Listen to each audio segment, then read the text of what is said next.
Man, this makes my computer run slow. All right, the stream is live, but nobody can see it yet, so I gotta try to find it.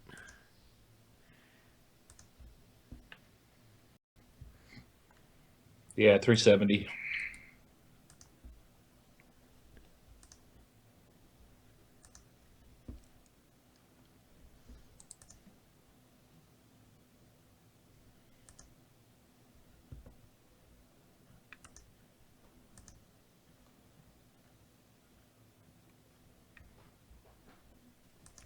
I gotta admit, I'm stupid excited that we're like 2 days away from the new Pee Wee Herman movie. It comes out on Friday? Is that like video on demand or what? That's Netflix. Nice. I'm pretty stoked about Daredevil, so I don't know that I'll be able to watch Pee-wee's new movie until after that. Yeah, I forgot about Daredevil's coming too. That's this weekend too, isn't it? Mm-hmm. Yeah, it's Friday. I can't wait for the Punisher. He's my favorite. I'm pretty stoked about that too. At first, I'm not a huge John, whatever his name is, but I think he's really well casted for that. Oh yeah. So he was pretty crazy as Shane in Walking Dead, so I can only imagine when he gets to just straight up fuck up people all day. Hey, I'll be right back. All right, CC. Just so actually, I'm gonna record this also. I don't know if you caught any of this, but we're using some new equipment tonight, Okay. so you will hear the bumpers. Oh, gotcha. Okay. We got this fancy audio board Ooh. here. I'm also going to make it eventually so that you guys don't have to mute during the bumpers, but I'm not totally confident in my setup yet, so keep muting, I guess. Yeah, no problem. That is super fancy. Thank you. So, actually, also I'm playing them from my phone, which is really cool. I got this app where you queue up your things, basically, and then I just leave it so it doesn't go to sleep, and then I just hit what I want. Damn, that's crazy. So no more like clicky before they play. That's cool. Getting professional up in here. Trying to. Got to spend this Patreon money. Man, just got to spend that money. Won't spend itself.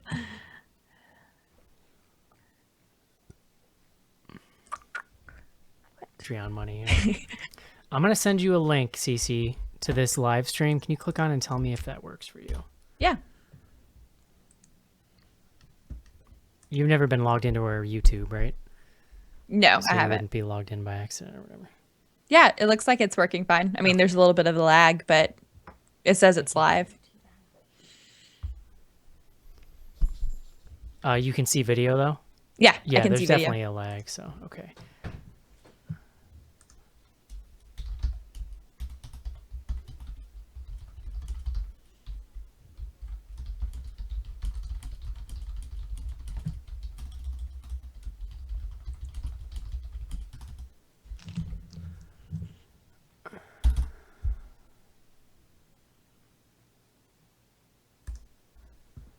Trying to. I've only been able to do kind of minimal levels testing, so let's see how these two things sounded. Let's see. You will be able to hear this also. Weird. Okay. Like what's being recorded is not really what you're hearing so much anymore. It's honest. Yeah. All right, you should. This is my wife and I arguing about the Netflix. It is a bridge. I'm going to show you one of my Yeah. favorite parts.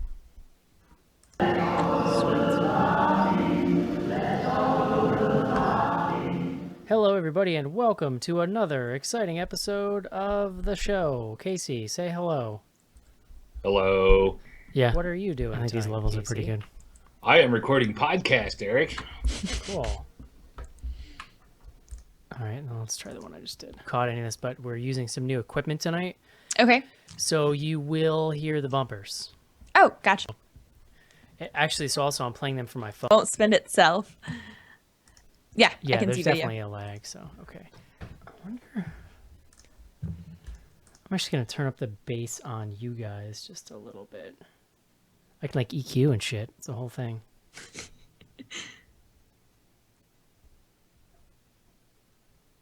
Can you say something? Something. Count to 10. 1, 2, 3, Ooh. 4, 5, 6, 7, 8, right. 9, Because this 10. mic is very bassy because it's okay. just a good mic. So it's like, and it's analog. Digital mics tend to like flatten things out. That, that. new setup seems, I would be so intimidated. That's crazy. Yeah, I mean, it's funny. We have a lot of like audio boards like that at work, but they're always set up by someone else before I get there, Oh, and true, I never yeah. do anything except turn the volume on. So like, I have a rudimentary understanding of what it was. I literally looked up online and I found a video by oh, what the hell was it? It was really funny. The redneck tech or something like that, or like Nice. the techie redneck or something, and he walked me through it. And I had I took a bunch of pictures of my phone, and I needed a couple wires that I didn't order, so I went to Guitar Center on Sunday and was like, I need this, and just like showed him my phone. Yeah, whatever works. That's crazy. I couldn't get it at Best Buy, and then the guy was like, "Did you try Guitar Center?" I'm like, I literally never would have thought of that. Yeah, I've I would been never to have one guessed, before. but I've kind of realized I can't buy a whole lot of stuff at Best Buy either. Like I just don't know if they don't stock it very well or. Well, they're also like fucking idiots is part of the problem, and they just Well. like I went in there one day. This was also BGH stuff, and I needed a I needed a USB hub. And I'm like, Casey, you know what a USB hub is, right? And I went, I at least know what that is. and I went. He goes. He looks at me, and then he goes, "Are you sure that's what it's called?" And I was like, "Yeah, man, I'm pretty sure that's what it's called." Yes. And he's like, I don't know. I don't think that's what it's called. So then we're walking. He's walking me over to where he thinks it is. And we run into some other guy. And the guy's like, yeah, it's a USB hub. He's like, oh, I didn't think it was called that. Were these all like high school kids or were they actually like college kids? They were a little young. I mean, what's the difference, really? Well, I guess there's not that much of a difference, but I'd like to give them a little more credit They're if all dummies. all dummies. I could use some stills from this. Actually, let's try to pull those GIFs from work. Well, let's see. I'll start looking some up. I'll get the GIFs if you want to just get some movie stills. Yeah.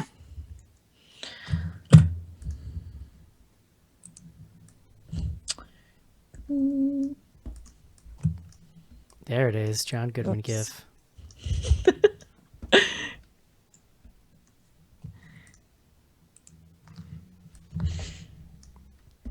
Damn it, I hate that shit.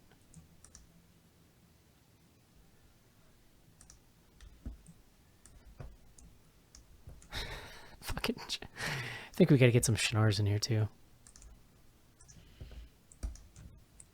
Last week, just randomly when we were doing fan mail, I put the Beyonce GIF back in that just says "haters to the left." No particular reason. You can't really go wrong with Beyonce unless you're talking about her fake pregnancy. Yeah, I mean, I don't like to be a conspiracy theorist, but I saw the video. I relish in the conspiracy theories, and I totally think it was fake. I just thought it sounded so dumb, and then I saw the video and I was like, "Oh my, what just happened?" Yeah. She didn't get knocked up. And That's what also, like, happened. when you lay it out, I totally get why a celebrity would do that, especially if you're like a singer. Yeah. And I don't blame her at all for doing it if that's what happened. But just like come out and say, "Hey, we used a surrogate" or something. yeah, Or I not- mean, several other people do. It's not that big of a deal. would it even? Is that what a surrogate is? Yeah, Right. Because it's still their baby. yeah. It's still hers. They just implanted somebody else with their My whole stuff. apartment is being taken over by baby stuff because Laura did her registry, and so we got. It's already happening. Oh, yeah. When is she due? June 7th. Okay. my My birthday. good friend at work is due in May, and I'm like, all she wants to do is talk about baby stuff, and I'm like, oh my gosh, I don't know that I'm ready to handle that. Yeah, I mean, you're like late 20s. Yeah, I mean, I'm I 29, so definitely. This is a very recent thing where I was like, it would probably be fine. Like, I probably wouldn't die. it'll probably be fine. I mean, what happens if like aliens come though, and I don't have a bunker under my house? How am I going to have a baby? Am I going to feed the baby to the aliens? Like, there's a lot to think about here. It's a very specific scenario. Well, in this instance, it's very specific.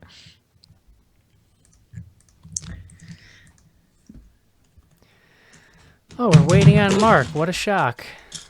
Hey, Joe. Hey, how we Joe, doing? can you give me a nice Joe baritone level? One baritone. Joe. Give me louder, Joe. Joe. This is Joe. Joan. Clown penis dot fart.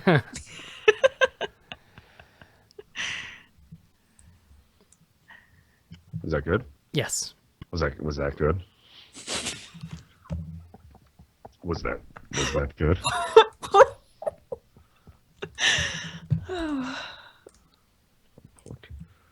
Check it out. We are streaming. However, Mark and Schnars aren't here, so I don't think it's been sent out yet because I don't really know how to do that. Perfect. Lozenge? Would ever anyone like a lozenge? I've got lozenges. Lozenge. I was reading some article the other day about the guy who invented the lozenge. He still That's Is he still alive? No, Okay. I don't remember. Actually, I was reading it, or I was listening to. You ever listen to the Is it Lore? Is that the show I was listening to? The podcast? You may have recommended it to me, Cece. I was gonna say, I think several people brought it up. I think Schnars has listened to it. They did an episode recently on this pond in Massachusetts that in the must have been late 1800s. This guy discovered that if you packed ice and hay, it would last like that was a thing people did. But when he discovered it, he realized like it would last like a really, really long time, like long enough to ship it across the Atlantic Ocean. Oh yeah. And so they would cut huge chunks of ice out of this pond in Massachusetts, and they would send it to like British troops stationed in India when it was still like a British thing, and they would use their ice there. But the first time he did it, they didn't know what to do with it because like most of them had never even seen ice over there, and so they like just unpacked it and didn't understand why it melted when they went to like take it places. And how at the time like nobody put ice in their drinks, Yeah. and then he had to convince people, like go on this whole crusade to convince people why they should put ice in their drinks. It's craziness. You sound a little loud. Yeah, so I did the test. My mics on my end, our levels are all synced. Oh, okay. Casey also said the same thing. Yeah, all right. So I just have to listen to this? That's what I guess turn me down.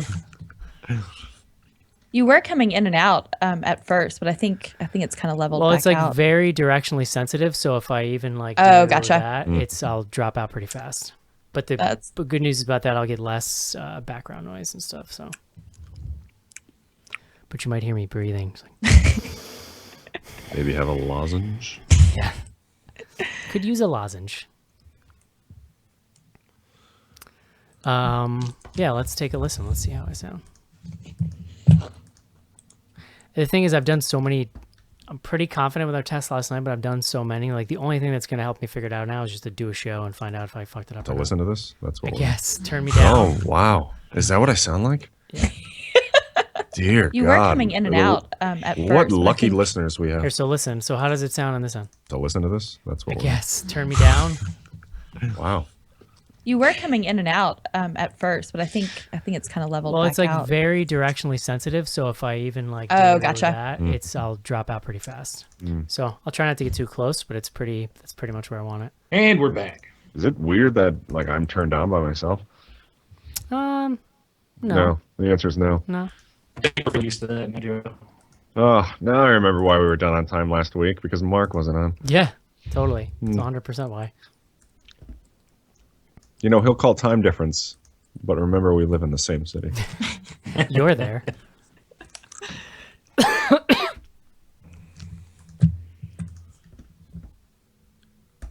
All right. Joe, you want to do a word of the day? Oh, dear God. That'd be funny. I think it should be lodging, or I can't even Lozenge? say it. Yeah. Lozenge. Oh my What, God, look it up. That might be funny, actually. Since Mark's late still, anyway, I'm going to hit the bathroom real quick before we go here. And if when he gets Word of here, the day be? can one of you guys make sure that he sends out the Patreon link? Because I have not done it yet. Yeah. Thank you. Wait, do we know what the link is? I have no idea. He put it in the chat. Oh, did he? Yeah. You're so on top of things.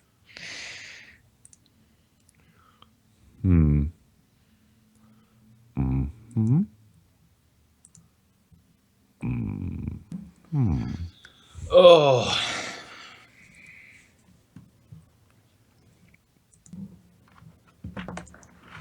I'm done with all this financial shit. Ugh, I started our taxes yesterday and I thought I was going to have a meltdown. Oh, I only worked on it for like 2 hours and I was like, nope, I got to take a break. This is too much. Yeah, it's always fun when you got your first house too. Well, it's not even that. We both have we both have W-2s and 1099s. And I'm just like, there's a lot that's attached to that. We're still dealing with stuff after my father-in-law passed away in our house and insurance and all sorts of crap. Yeah, I can only imagine that too.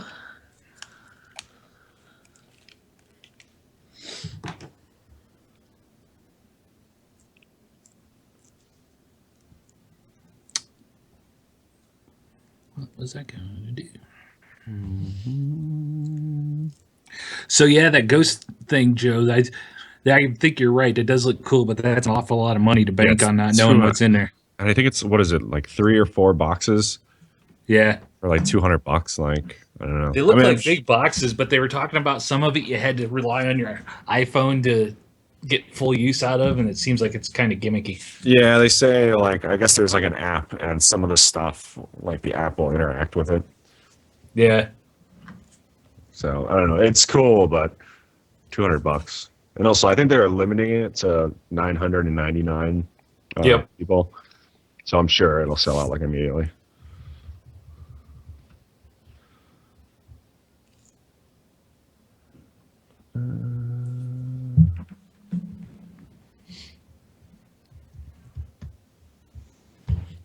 there he is.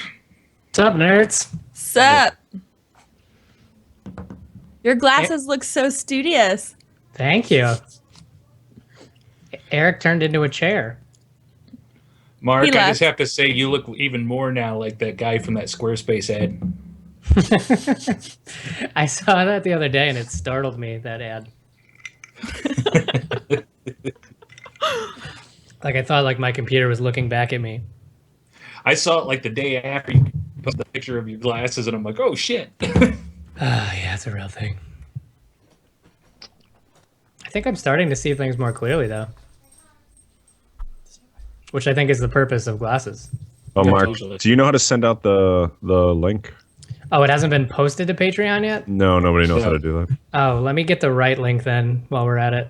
Oh, it's in the chat, I think. That's not the right link. Perfect. And now everything I say Cool is gonna glasses, sound like Mark. that. All right, so you will hear bumpers. Please continue to mute, although I hope to soon make it so that you don't have to mute. I'm just not comfortable with it yet. Mark, I know I sound a little hot probably, but we've done a bunch of tests. It's on my end, it's recording differently than what you guys are hearing. You sound super hot. Always. I got nothing for the word of the day. What, throwing no that out there. lozenge? Lozenge? Do you really want to do I that? think that'd be hilarious. Isn't there a scene? Doesn't he say something about that in the movie? Isn't that why we were talking about it? No, I was talking about it because I never have mind. them. I thought there was a creepy scene. I don't know. Maybe I just made that Wait, up. are you sure? Are you sure? Hold on. Am I sure what? Who is Yama86? Yama, yama, yama, yama, yama. I don't know why. Well, he commented on. So here's the thing. Oh no, someone did post it on Patreon. Joe, you lied to me. Who I, did? I have It no must idea have who been did that. Schnars then. Yeah, Because I It may it's have still been. it's still the wrong link, but it's fine. It's Well, then you need to show up on time so that we can fucking send the show out. Boom. Wow. Roasted. wow. You know I have the power to just take down the website whenever I want. Should be nice to- That's what Tumblr's for. Hey, Mark, you got to continue. remember Or when just you like, say stuff like that. This is important. When you say stuff like that, you got to remember to Gotta push push- your glasses up in the middle. I found No, that I can just picture take of down the you, me, website. and Grandma when I called you a sassy queen, and you got real mad at me. So I think I might just switch out the website to that picture.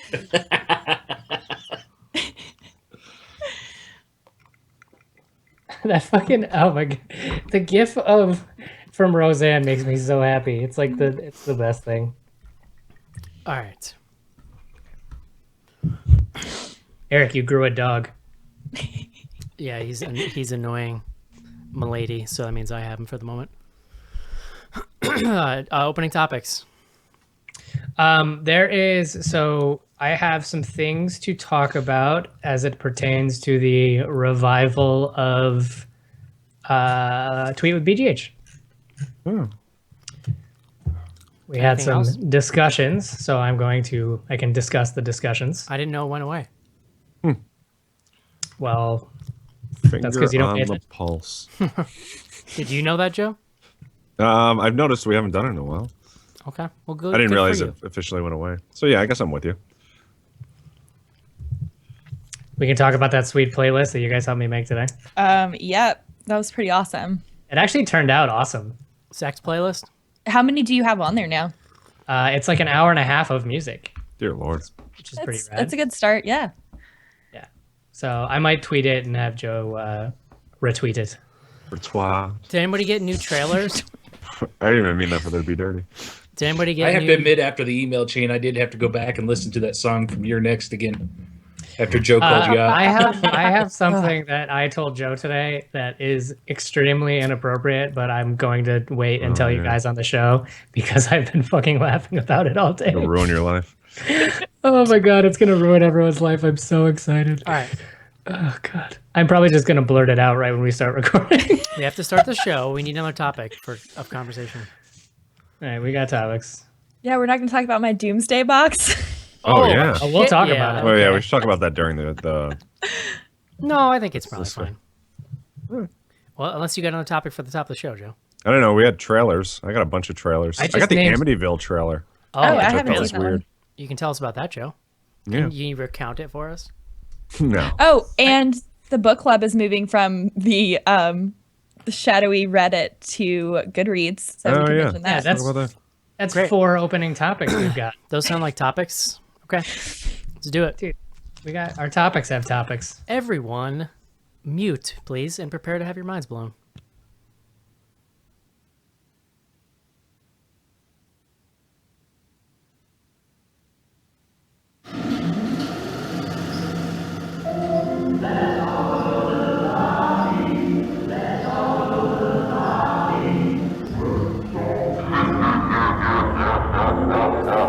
Welcome to Bloody Good Horror, covering the best and worst of the horror genre since Halloween 2007. Listener discretion is advised.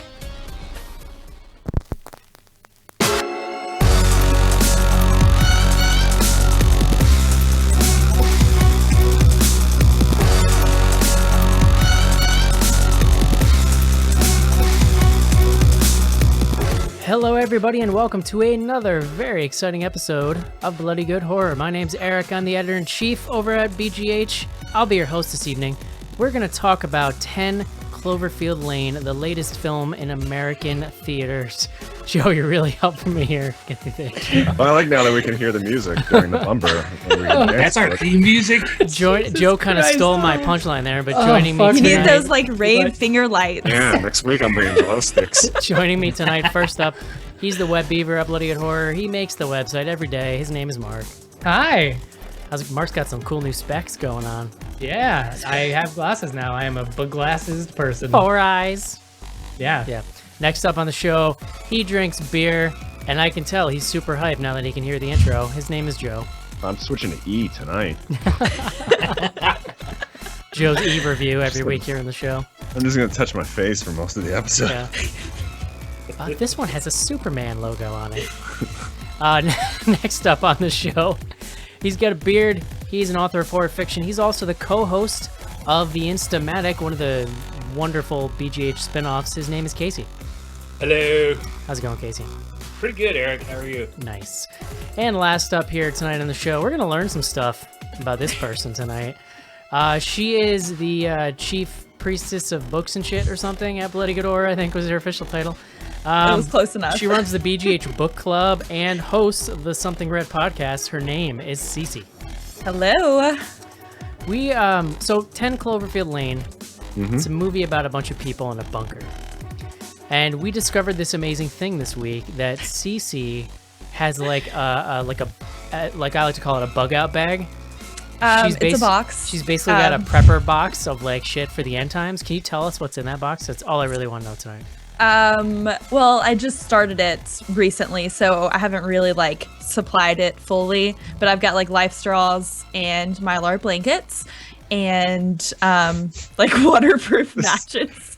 This sounds like the worst. Like, Do you have a 50-gallon drum of potable water? No, I do have. You are an amateur. I know. I have 10 gallons of gas though, so I can burn some shit down Well, if I need to. you don't need all the Jesus water as Christ. long as you have the iodine tablets or whatever.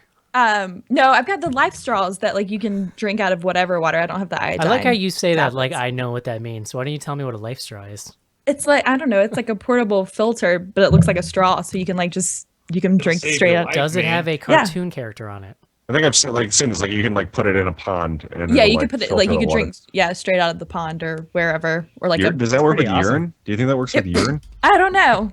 You can only drink urine like once or twice before like all of the nutrients are out of it again. So It worked for Kevin Costner. I'll Watch take true. that challenge. That's true. Can't pee into a Mr. Coffee and get Taster's Choice. Folks, it don't work that way.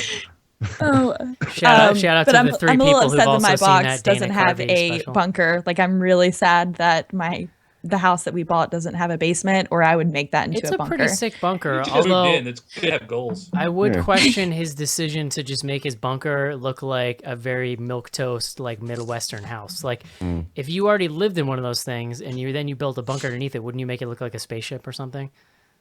You'd want it comfortable if that's what you like. Then I mean, Just maybe spitballing. he liked the Midwestern look. Nobody likes that, CC. It's fine. What was that movie with the guy? Yeah, this is Take awful. shelter. Brendan There you Fraser? go. That's what I'm Oh. thinking of. Yeah. Yeah. Joe, we're so in touch. I could see CC turning into that, but being like the nut job character that just starts no. building like an underground. Trying to Yeah, convince that her kind of husband happens. I that have if to she keep keeps saying saying, like, like back in. If she keeps saying the storm is coming, we'll have to worry about her. Yeah. remember how good that movie was? That movie was awesome. It was really a good. movie. Really Did we do that for the show? Yeah. Yes, we did. Yes. We did. Oh yeah, I never would have seen it otherwise. Not really much of a horror movie, but we did it. Great. That Jessica Chastain, great actress. Oh man, That she's lady. a delight. My wife and I watched The Martian last weekend, and she's amazing in that movie. What a great movie. Was it good? It is. I'm a little What a- sick of outer space. I'm kind of done with it. It I don't got disagree my with wife you. on an outer spacey kick, and so she wanted to see other outer space movies, and I was like, "Let me tell you about Hellraiser 4." Oof. Or was it? I saw 4? that in the I don't even theater. know. Eek. The space one. Mm-hmm. Makes sense to me, Joe. Send Pinhead to space. I don't see any problem with it. Why wouldn't you? Yeah, right. The final sent frontier, work you on might there. say. Other stuff going on, Mark. Housekeeping stuff. BGH. You wanted to talk a little bit about Tweet with BGH. Yeah, when you call it housekeeping, you make it sound so fucking boring.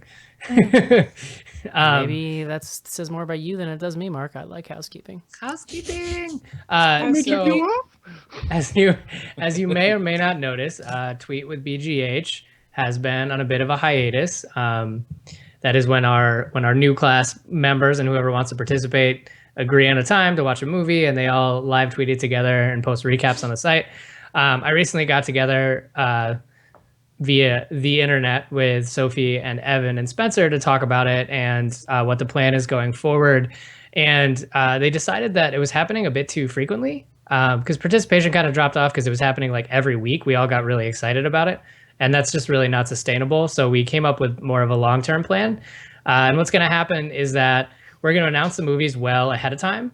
And Sophie is going to make a drinking game leading up to Tweet with BGH the week before. So you will have like pretty on the website and through the podcast, you'll have prior knowledge of when it's going to happen and you can kind of plan it. And also Sophie will give you a drinking game if you feel like drinking along. So the target date, as we know right now, for the revival is going to be April 10th, which is, I believe, a Sunday. And they're going to be watching Urban Legend. So we had kind of talked about the movie choice, and it's really worked. I know the Mortal Kombat one was pretty popular. It's worked really well with movies that people might be kind of nostalgic about that they want to rewatch. So I thought Urban Legend was pretty perfect for that. I So rewatched Urban Legend recently on like a cloudy afternoon on my old VHS that I have. I'm kind There of you go. I'm kind of into it. Yeah, so April 10th, Tweet with BGH will be coming back, and they'll be doing Urban Legend. As I have more information about time specifics and things like that, I will be mentioning that. But I'm pretty excited. It's got that Josh Jackson in it. He's a Sure does. Blonde hair. Pacey. Remember the 90s when everybody's hair was just like a little bit blonde on the edges? That frosted tip. Frosted tips. Yeah. Frost your tips. Listen, Don't go back. the ladies love that CC, and I refuse to hear anything else. No counter Oh, do argument? I? I'm sorry. I You said broke- the lady. I came said the out. ladies love that, and I refuse to hear anything else about it. I did hear a rumor that ladies love frosted tips. Yeah, it's Still. No. The BGH book club has moved from the subreddit to Goodreads since it's a little more the platform's more like user friendly, and everyone's already kind of flipping back and forth between the two. So we're just making the move to Goodreads. It's actually starting this month. We're reading Revival by Stephen King, and the first section and discussion will be this Sunday. And I'll be posting through April on the subreddit, but after April, we are just going to Goodreads.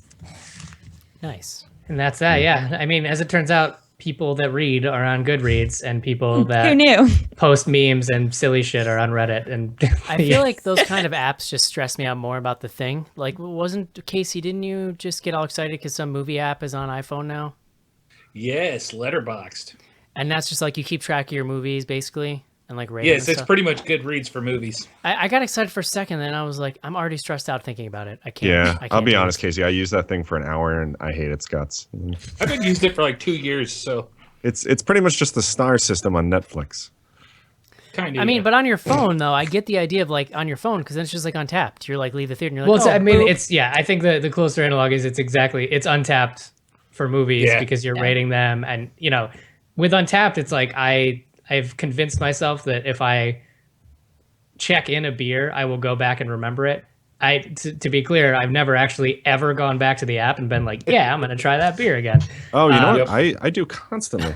Oh, well, see Shocker. that, but you're more, that's the true separator. I'm like I'm the filthy casual, and you're the pro. You're the I do it elite. like if I'm at a It's true. store and I see a beer and I'm like, oh, I don't know, I want to buy a 6-pack because it's like the first time I've had it. Like I'll check, like, oh, and then I find out maybe I have had this, or same thing like at a bar. Like if I think the beer I'm trying is new, check it out.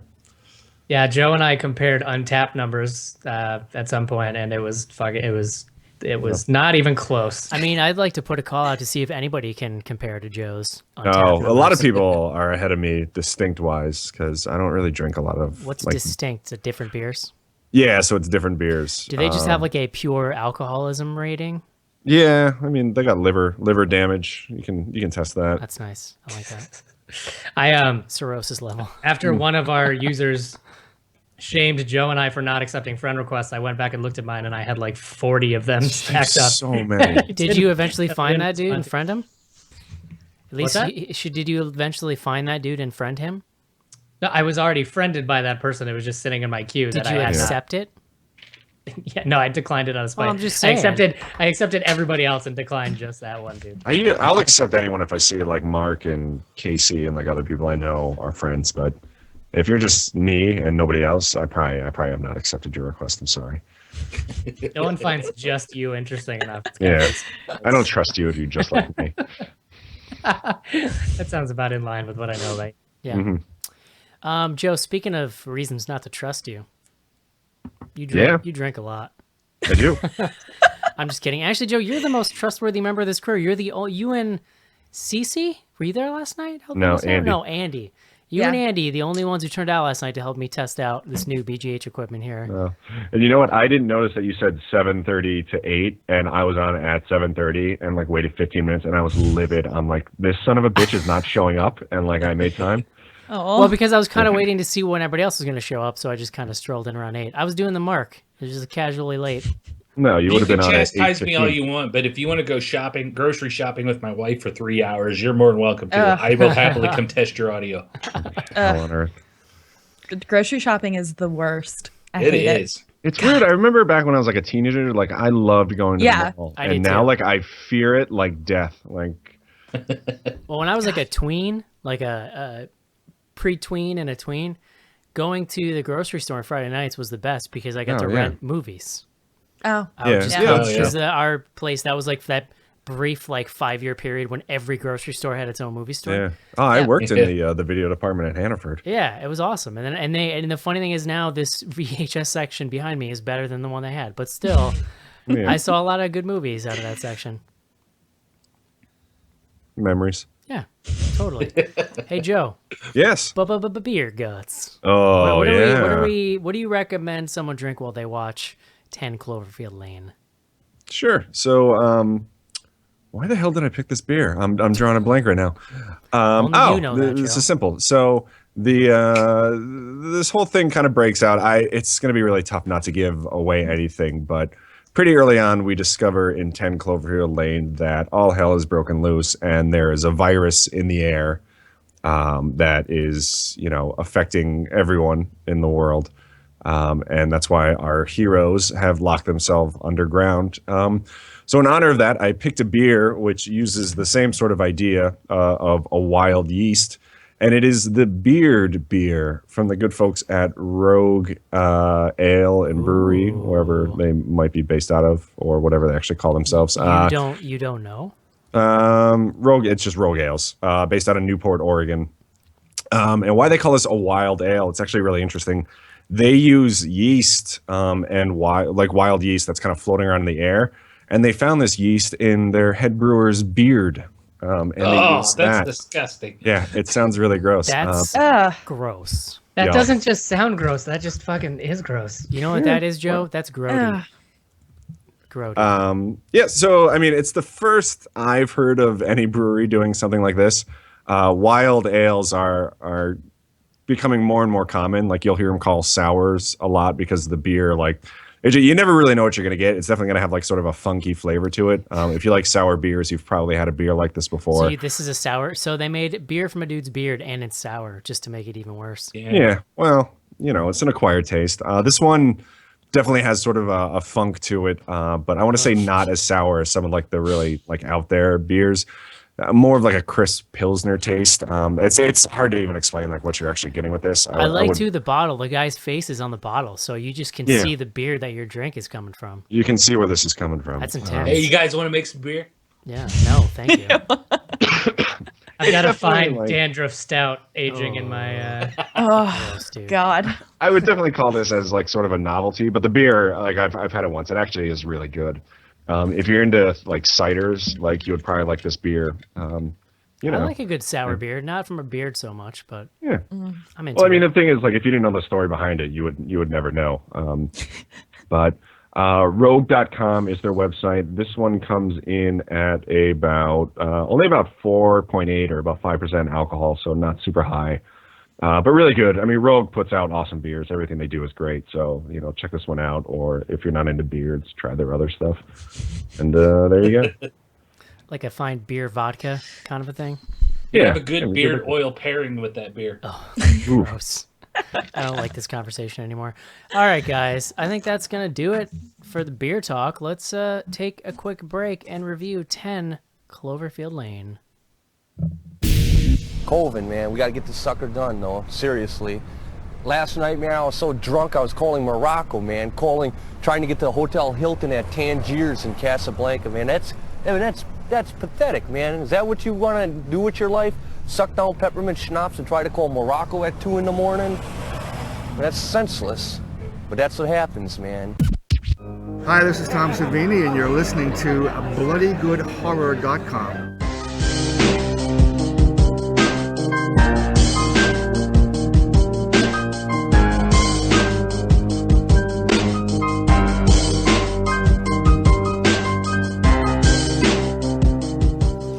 This is it, Jennifer.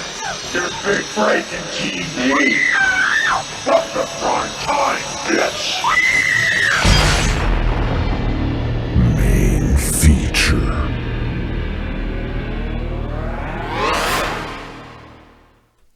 And we're back. God, that main feature is so evil. Yeah.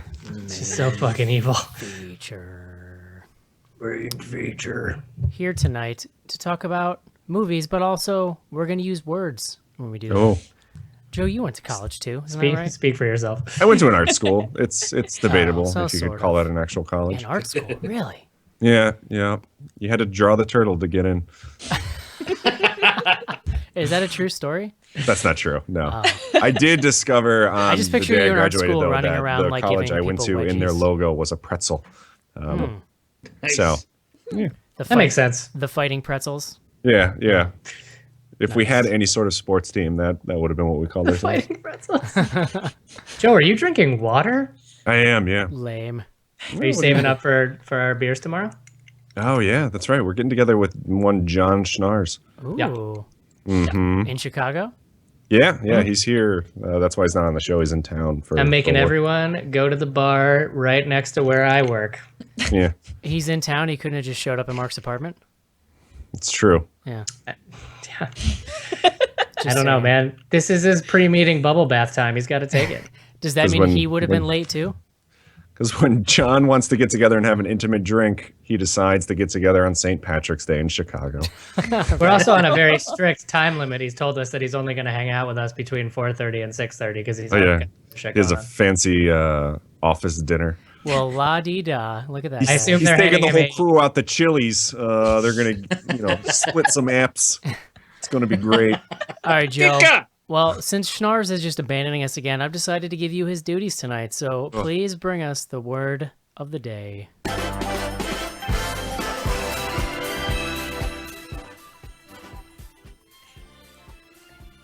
Anytime, Joe. In true John fashion, I have no idea how to pronounce this word, but it is called epistomophobia. Epistomophobia? Epistomophobia, also known as nosiphobia, or the fear of knowing.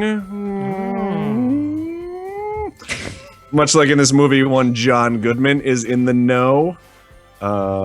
Suffering would limit their knowledge, avoid engaging in conversations, be ignorant, or like being alone, resulting in social anxiety.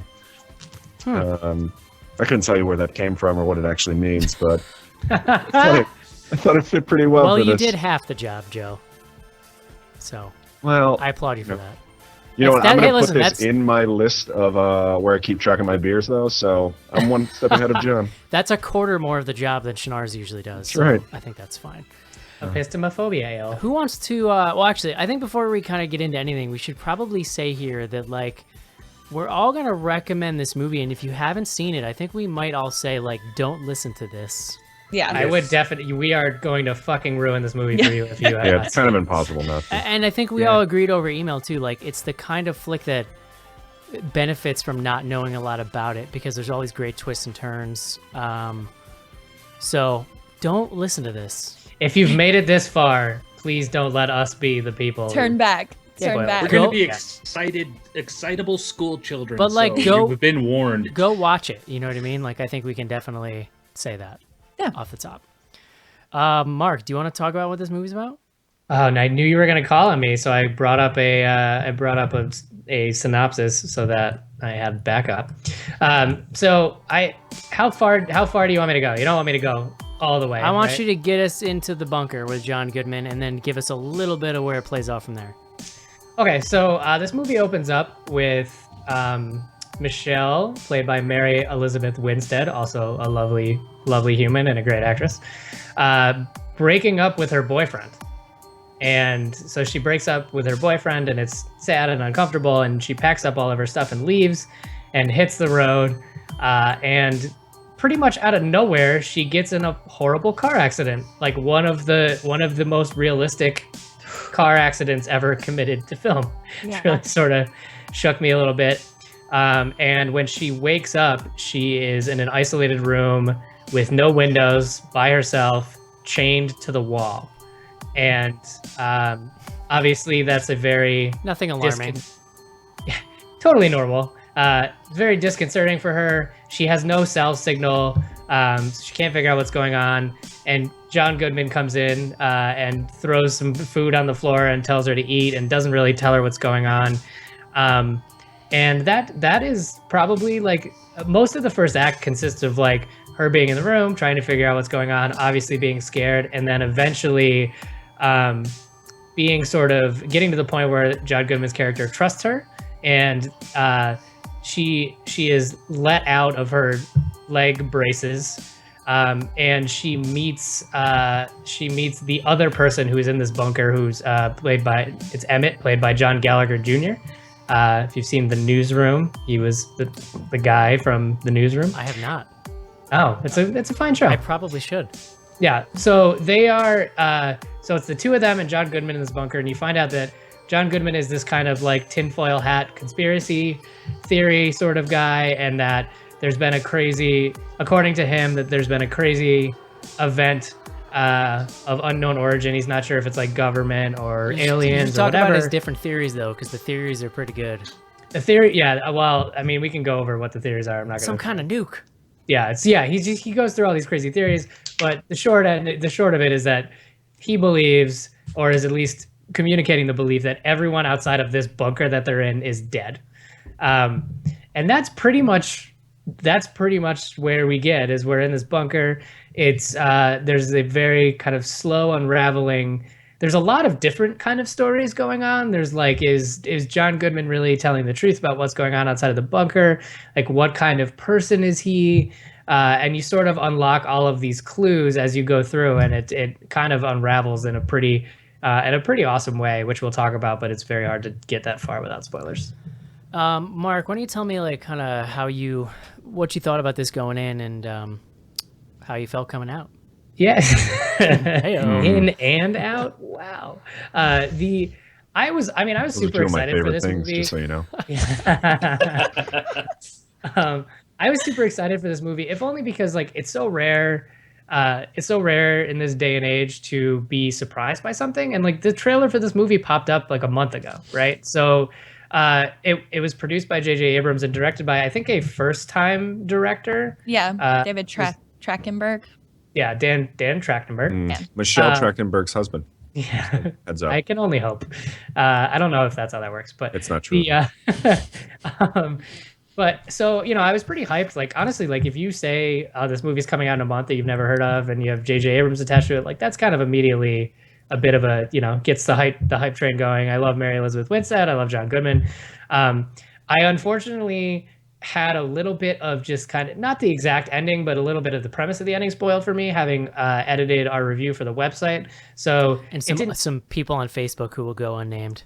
Right. I mean, it doesn't. Also, not the same time first time that person's done that to me. Right. But there is a certain. I will say that like a lot of this movie's impact, beyond like what I think is like pretty amazing writing and a really great story, is that there's an impact that happens at the end. Right. So if you know a little bit about what's going to happen, it lessens the impact. But overall, looking back on this, the more I think about it, the more I love it. Like we can kind of debate where it lives relative to Cloverfield and in that universe, and probably never reach an answer. But I think that's the thing that's so cool about it. Cloverfield Lane. Right. It's in the name. But that's what I think is so cool about it, is that it's meaty enough that you can kind of theorize about it. And it's really just like a super tense and fun movie. So I loved it. I thought it was awesome. Jojo. Yeah, I mean, I'm kind of in line with Mark. I was not a huge fan of Cloverfield, the original movie. So, I mean, when all the rumors, I mean, they've been circling since I think the first one came out that there was going to be a sequel. I wasn't like really looking forward to it. But then when I saw the trailer for this, I got pretty excited because it looked like if it was tied in, it was sort of a completely separate idea. Like they weren't just picking up where the other one left off. And I mean, Mark kind of said it, like John Goodman is great in this. Like he's so super, super creepy. Oh my God, like unbelievably creepy. He plays it off so well. I mean, he is such like a versatile actor. Like all the stuff he's done in like the Coen Brothers movies and stuff, like everything he does is awesome. But in this, like, I don't know if I've ever seen him in a role like this other than maybe that Kevin Smith movie. But even that, like, I don't think he was that creepy. And I agree. What's her name? You said the actress who's in this, who I don't remember the name of. Mary Elizabeth Winstead. Yep, I thought she was great. I didn't really know her from anything other than that weird hipster movie. Oh, let's not forget she was Mary Todd Lincoln in Abraham Lincoln Vampire. Was she really? Oh yeah. But yeah, I mean, this movie's pretty much three people, and I thought they were all great. And it definitely takes a turn where I could see why people aren't sort of on board with the ending, but I thought it was fun enough, and even sort of like winks at the fact that it is like getting, you know, kind of off the rails enough to make it like satisfying. Casey. So, yes, I absolutely love this movie. I'll just out and say it. I thought this was fantastic. I had no idea what to expect. I think in today's day and age, and we can talk about the one moment in the trailer that they screwed this up, but in today's day and age, I think they did a magnificent job with the trailer for this movie because it was enough to get you excited, but it didn't give you any hints as to what the hell was going to happen. And then it left you with all this speculation because of the Cloverfield name and everything like that. So I walked into that movie not knowing what the hell I was going to get into. And you're watching the movie the whole time. It's like, oh God, now what's going to happen? How's it going to tie in? What's going to happen? And by the end of this movie, I was on, literally, as cliche as it sounds, I was literally on the edge of my seat. So, like, leaning forward, leaning on the seat in front of me and stuff. I was that drawn into it. I thought it was fantastic. I took my lovely wife to go see this. She actually totally wanted to without seeing a trailer, and she liked it, but I think it messed her up a little bit. It's like, without warning, it's a little intense. Did you tell her about your bunker after that? Yeah. Oh, by the way, Cece, what'd you think? Yeah, I mean, I'm in agreement with everybody. I really, really enjoyed it. I definitely went in not knowing a whole lot. Like, I obviously knew that it was at least loosely connected to the original Cloverfield movie. And I actually got away with only seeing one trailer before it came out, and I didn't read anything. So I was very pleasantly surprised and thoroughly unnerved and unsettled through the whole thing. I mean, the car crash scene that Mark brought up is super jacked up. I mean, it makes me never want to touch my phone in my car again. That should be the texting and driving PSA.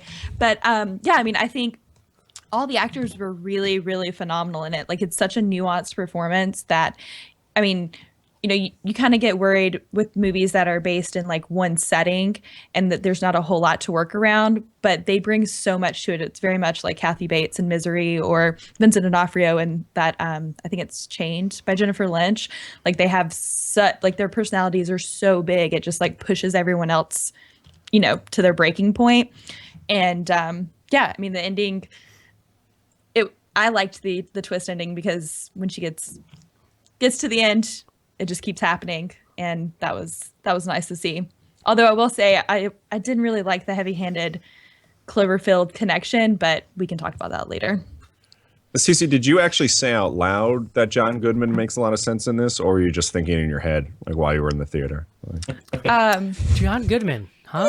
Look at that. You know, you know what? You really should lock yourself under there. That good old makes Dan sense. Connor. I've had several of those same conversations he's had. Giant vat of acid. That's a good call. I don't have. Did you find yourself inspired? I could use a jukebox. I mean, taking notes. In this scenario, we have a jukebox. Thank you. I've got a jukebox that I don't know that if we built a bunker it would fit, but we do have one. I don't have a vat. You have to put Tellum on there because that's we'll talk about the music. I mean, in this scenario, does being alive does that even look like something you want to do?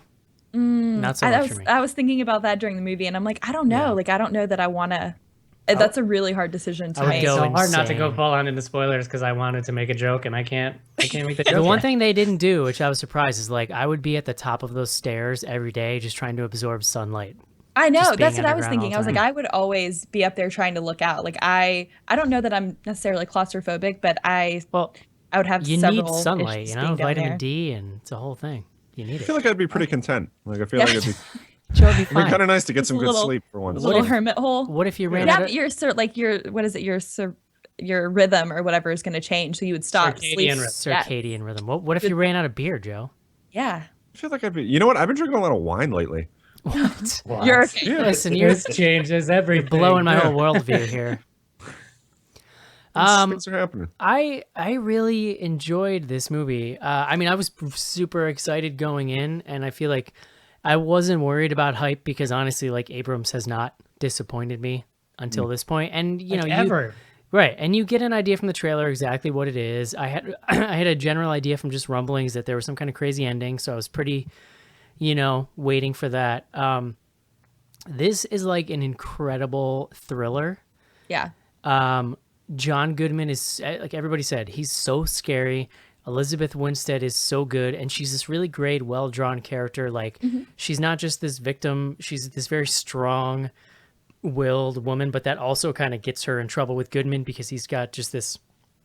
You know, as the movie goes on, you peel the Goodman layers away, you just find out that like he's got this really more jacked up. He's just got this real weird, creepy. I mean, not to like totally interrupt you, but I think like honestly, one of the things that we didn't even talk about when we were talking about this movie over email is that her character, I think, is so great because she's like never weak. From the moment she's like let loose, she's trying to like figure shit out and get out of there. There's like never a moment where she cowers, and she's kind of a fucking badass. She's like a real amazing anchor for the movie. But so what she's scared, but she goes straight to calculating. What this movie does so well is that, and somebody I saw on Twitter say this, like, you go back and forth maybe 15 times trying to figure out what's going on. And that includes moments where you're like, oh, you know what? Like, he's creepy, but this guy's okay. Like, there's nothing going on here. And her character, the only moments when she's not trying to escape are these fleeting moments where she's decided everything's okay, and they're just trying to get to the business of living, and doing puzzles and shit. Puzzles, reading magazines, like learning how to cook things. So like she's always being proactive about the situation, whatever she feels about it. And you as the audience member, you're just like racking your brain the whole time, trying to figure it out. And they're so good about meting out to you these little looks from John Goodman and little weird things he says. But then like, oh, now I feel like an asshole because he's just kind of a lonely loser out here, and like I'm being mean to him. And although you really like, there is that thing that stays with you the whole time of just this dude, something's up with this dude. And even when you think it's revealing itself, there's always kind of a little more around the bend that not only changes that, but it adds depth to this whole thing. Like for what's ostensibly a thin little thriller that they shot really cheap, there's so much character depth here, and just the tension is so well drawn. And then you get this crazy ending that to me just like knocks it out of the park. Like it takes this thing from a little fun thriller to just this like now, you know what? Listen, someone's going to get mad at me that I'm overhyping this. Like, this is my favorite film of 2016. This is the greatest film of all time. And, like, we haven't seen a lot of amazing stuff this year, so that's not, like, super high praises. But it's only March. I mean, but, like, this is, to me, is at the top of my, you know, like, progress 2016 list right now. Out of movies that we cover, the fact that you can like, really dig into this movie kind of automatically makes it the best movie of the year at all, right? Like the fact that you can even maybe not like, even if you enjoyed other movies more throughout the year, but like this is like a movie that we can really, I mean, we probably won't talk for 2 hours about it, but I think we could spend a really long time just kind of going through everything that's going on. Yeah. I'm trying to think, I guess we should... And we're done. Well, no, well, I mean, I was just talking about like these minute like instances between characters. John Goodman's character, there's two parts or like two specific scenes where he apologizes to Mary Elizabeth Winstead's character about something that happens or has happened, and then later on he changes his appearance. Like those are two, like, they're fleeting moments, but they are so terrifying in the moment that they're happening, because I mean he's very in her space and forcing her to like interact with him, which a little she's handsy. Do I? He's a little handsy. Yeah, well, yeah, and it's awkward. But I mean, it's just like there's so many of those moments that really drive the film that, you know, you could go back and watch this movie several times and still be entertained by, you know. There's so many layers to what's going on, too. Right. I just put up the spoiler. Because there's so many fleeting moments, just like the one Cece was talking about, that makes you actually feel bad for the guy. Yeah, like he starts talking about his daughter before, you know, we get into the meat of the story. He starts talking about his daughter and how his wife convinced her to be afraid of him, to stay away from him and stuff. And you're like, God damn, that sucks. Well, you can understand that because he's a weirdo. Like, he's so uncomfortable. And so you kind of like, okay, well, you know, maybe the characters should be a little less like awkward or a little less like scared of him. Yeah. But then, you know, 2 minutes later, he's screaming at them. There's also this weird dynamic between him and the other guy whose name I forget also. Like, right.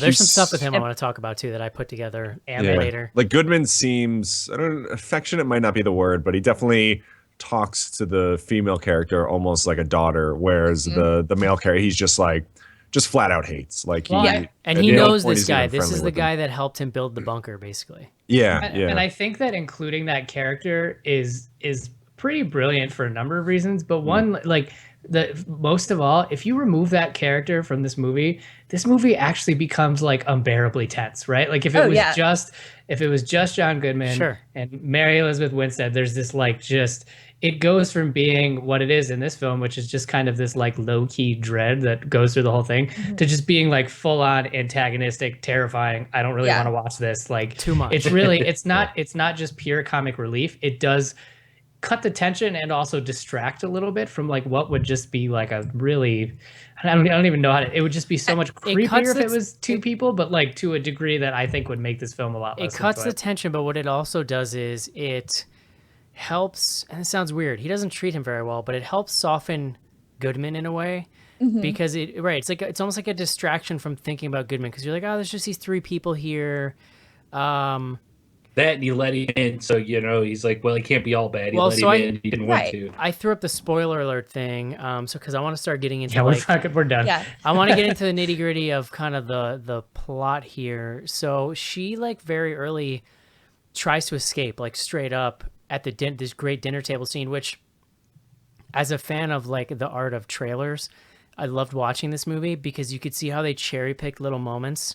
Like they used a bunch of stuff from that first dinner table scene where she breaks the bottle over his head and tries to get out, but then they intercut that with like stuff from the end of the movie in the trailer. You know what I mean? Like they kind of made that seem like it was all one sequence. Just kind of a cool little aside. But she tries to escape very early, and she tries to escape like more than once after going back and forth, and eventually.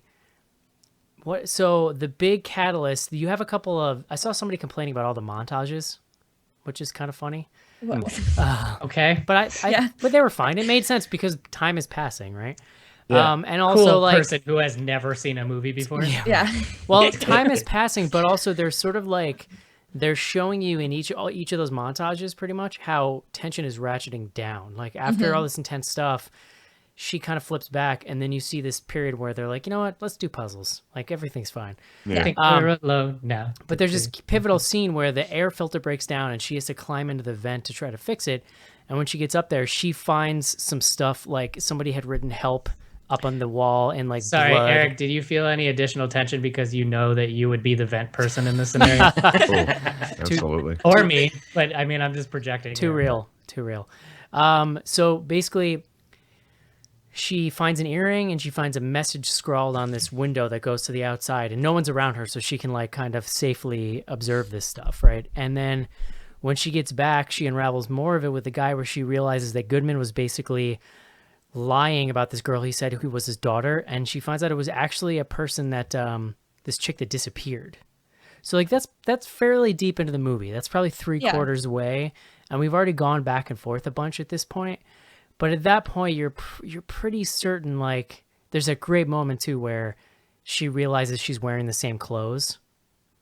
Super jacked up. Because he had given her the clothes after she whatever, had gotten dirty. Or I think it was because of that scene, right? Dirty. Yeah, he told her to take a shower because he thought that she could get contaminated Take a shower. by whatever I'm gonna was stay coming in. right here. I mean, the other reveal too is just to add some more context to what Cece was talking about. He apologized to her because he admitted guilt in he was the person that ran her off the road. Yes. But in the way he explained it was that he knew something crazy was happening, so he was hurrying to get back to the bunker and wasn't paying attention. And that's just another one of those brilliant just like things with the character where it probably stands to reason that he did kind of run her down to kidnap her, but it also stands to reason that he did just like hit her and then was like, oh shit, well, I guess now I'm going to take her with me to the bunker. For the first hour, everything they give you that's like, he's a creeper, they give you that little moment too of doubt. And what sells it is Goodman is so good at the subtlety. Right. And, I was really thinking, like, as we were talking about it, Emmett really anchors the movie. Like, I know we kind of talked about like Winstead's like performance and Goodman's performance, but Emmett as a character is very much that like he keeps them seesawing. Like she's either really like placid with everything. Like she's like, okay, this is, we're just going to live here. We're going to make this work. Or, Goodman's trying to basically keep her there because she's trying to escape and, figure out what's going on. But he's the only character who stays relatively calm or like relatively even killed the entire movie, which is really interesting for those two characters who are very much on opposite ends. Yeah, Emmett's really great in a lot of ways too, because Emmett makes a great tool for exposition in this movie without being an info dump at any point. He gives us backstory. He's the one that helps clue us in on some of the weird stuff that's going on. He's the one that clues us in that the girl that Howard told Mary Elizabeth Winstead that was his daughter isn't his daughter. It was a girl that disappeared from school and whatnot. So he's really there to give you some of these light touches without being too heavy-handed with it. Yeah, one of the plot points that I just thought about that I don't know how you would have used it, but it seems like maybe a rare missed opportunity is that he mentions that he helped John Goodman build the bunker, but you don't really get much of the, he doesn't know any secrets about the bunker, right? Which I would that's kind of weird. expect him to. If you're kind of a doomsdayer, I don't imagine that you would tell somebody else your entire like you would show them the layout of your bunker. That is a good point though, but that knowledge never comes into play though, really, which is kind of funny now that I think about it. Well, I imagine he helped like build the actual like groundwork of it, not helped him load in like a giant vat of acid. Or... Yeah, he probably helped him lay the bricks, dig the holes. It's pretty clear that he did not load that vat of acid. So judging by the look of surprise on his face. Oh, it's funny. Well, we can talk about it, but when the acid came up, my wife was like, "Ooh, like Breaking Bad." I was like, "Yeah, yes." You have no idea how much like Breaking Bad. Another aspect of this flick that I loved is we have no clue as to how long they're in that bunker. Mm-hmm. It's a complete mystery. And there was an interview that I shared with you guys earlier this week with the director, where he talks about that as one of the things he was aiming towards. He wanted this movie to be kind of timeless and leave you kind of guessing on how long there's in there. And the only indicator of time we have is the wound on John Goodman's head. Right. Which, is pretty deep. So it looks like it obviously would have taken a while. Stitches don't heal overnight, but... Because by the end, when he has this big transformation where he shaves and everything, it's pretty tiny. So it's obviously been some times passed. And that's why you need montages to show the passage of time. It's true. Do you think Emmett's beard got bigger? I kept trying to figure out if it was in my head he actually was getting like a fuller beard. Maybe. I don't know. Yeah, I don't know. To be fair, mine kind of stops at a certain point. So yeah. Can I want to bring up this point because I've been like just dying to talk about it. But one of the things that I brought up over email that I loved about this movie was the music. And so there's I Think We're Alone Now, which was used very prominently in the trailer, which has been like stuck in my head. All right, is that like just nonstop since I saw the movies? It started when I saw the trailer, but then when I saw the movie, I was like, shit. But there's this other moment. You should say also it's the original version, not the Tiffany. That's remake. what I was gonna say. What? So because that would have been a completely sort of different feel. Listen, I didn't know that the Tiffany version was a remake because that was how I discovered that. So I saw Tiffany perform the remake live at a mall. No, at Epcot. Even better. Better. Yeah. The other thing too, which is to me one of the most like just incredible moments in this movie is that when the two non-John Goodman characters come to the realization that like things are fucked, like they're just totally fucked. So basically, like the whole reason that she ends up going up there, and I think maybe you mentioned this, Eric, was that she had to fix a duct. She was the only person that fit. So she fixes it and comes back. That's when they have this like, oh shit moment. Things aren't exactly what they seem. But to John Goodman's character, they just solved a problem. Like they just fixed the filter. They're not going to die. So to celebrate, he puts on music from the jukebox. It's the song "Tell Him" by the Exciters, which is like an old like Motown kind of pop song, and it's the lyrics are like, tell him that you're always going to love him, tell him that you're never going to leave him. Like when you think about it in the context of like what we learn about John Goodman's character, it's so creepy, and it's just such an amazing moment because like you're feeling this sense of dread, like, oh fuck, this dude is really sinister, and he's doing this like cartoonish Warner Brothers butt dance like at the jukebox with this like dance. Joyful song pounding, and it is like so perfectly set. And just to sneak in a quick plug, so that tipped off this thing in my head where I was like, what other songs have been used like that in movies? So I created a Spotify playlist called Secret Murder Jams, and I crowdsourced it with the BGH crew. I'll share it on Twitter and we'll retweet it. And it brought up this anecdote. I was talking to Joe today, and I credited him for this. And I don't know if it was something we said on the show, but one of the songs that came up was Mr. Sandman, which is used, in Halloween 2, we all know very famously. And someone at some point pointed out to me that the clapping in the song actually sounds like two people fucking. And ever since someone mentioned that to me, oh my God, I can't unhear it. And I was laughing hysterically at work all day because I was making the playlist, and every time that song came up, I just lost it. And I can't explain to anyone at work, obviously, why it's funny. And I sent it to Joe so that Joe could share it with me. So now if you have a spare, I'll share that playlist and we'll retweet it from the main account just so you can share in that joy. And that's a good pace for 3 straight minutes. That's pretty impressive. Yeah. It's it's uncanny. Sorry, I just totally drilled it. But to get back to the movie, I just think that there's 2 recognizable songs in pivotal moments in this movie, and I just think I don't know if that's a J.J. Abrams touch specifically, but he's really good at using kind of very popular songs in his movies. And I just thought it was it just added this dimension to this movie that I thought was amazing. Just think about being stuck in a bunker where all you have to listen to are pop hits from the 50s and 60s. I mean, that's not that bad. I mean, no, it's not that bad. Yeah, if I had to choose, I would want to listen to that. I would want to kill myself at some point. I didn't think about it though, but when Mark explained the lyrics for the Tell 'Em song, Jesus Christ, that's some chilling foreshadowing. Yeah. Oh yeah. I mean, it's very when you look at the lyrics, it's very on the nose, right? I think We're Alone Now is probably one of the most on the nose kind of song choices for a movie, but they used it in the trailer too, I think. Yeah. So we have to come around to the ending here so that we can kind of get to the meat of it. I heard you crying loud. Spoiler alert, John Goodman was dead for the entire last season. Once we have this important scene where she discovers the kind of creepy stuff upstairs, then she begins to be like, okay, I have to get out of here. She's already been convinced that there's something going on outside because we see a woman come up at one point who's all burning and stuff. But she's just I got to get out of here. I'm going to get murdered. So she hatches a plan where she gets him to throw away the vinyl shower lining, which they then steal. They're in together, her and the dude. Emmett, is that his name? Emmett, yeah. They then steal that out of the garbage thing, and she starts cutting it up and sewing it into basically a biohazard suit. And the one thing about her character is that she designed clothing in her previous life. So that's kind of where that comes in. So over the course of maybe, I don't know, a couple days at night, she's frantically at night cutting up fabric and duct taping, and which, by the way, duct tape is really loud. So that was a little come on. Yeah. Come on. And there's all these great scenes where he almost catches her working on it, but doesn't quite. And he doesn't even at first really know something's going on, but he does slowly kind of figure it out.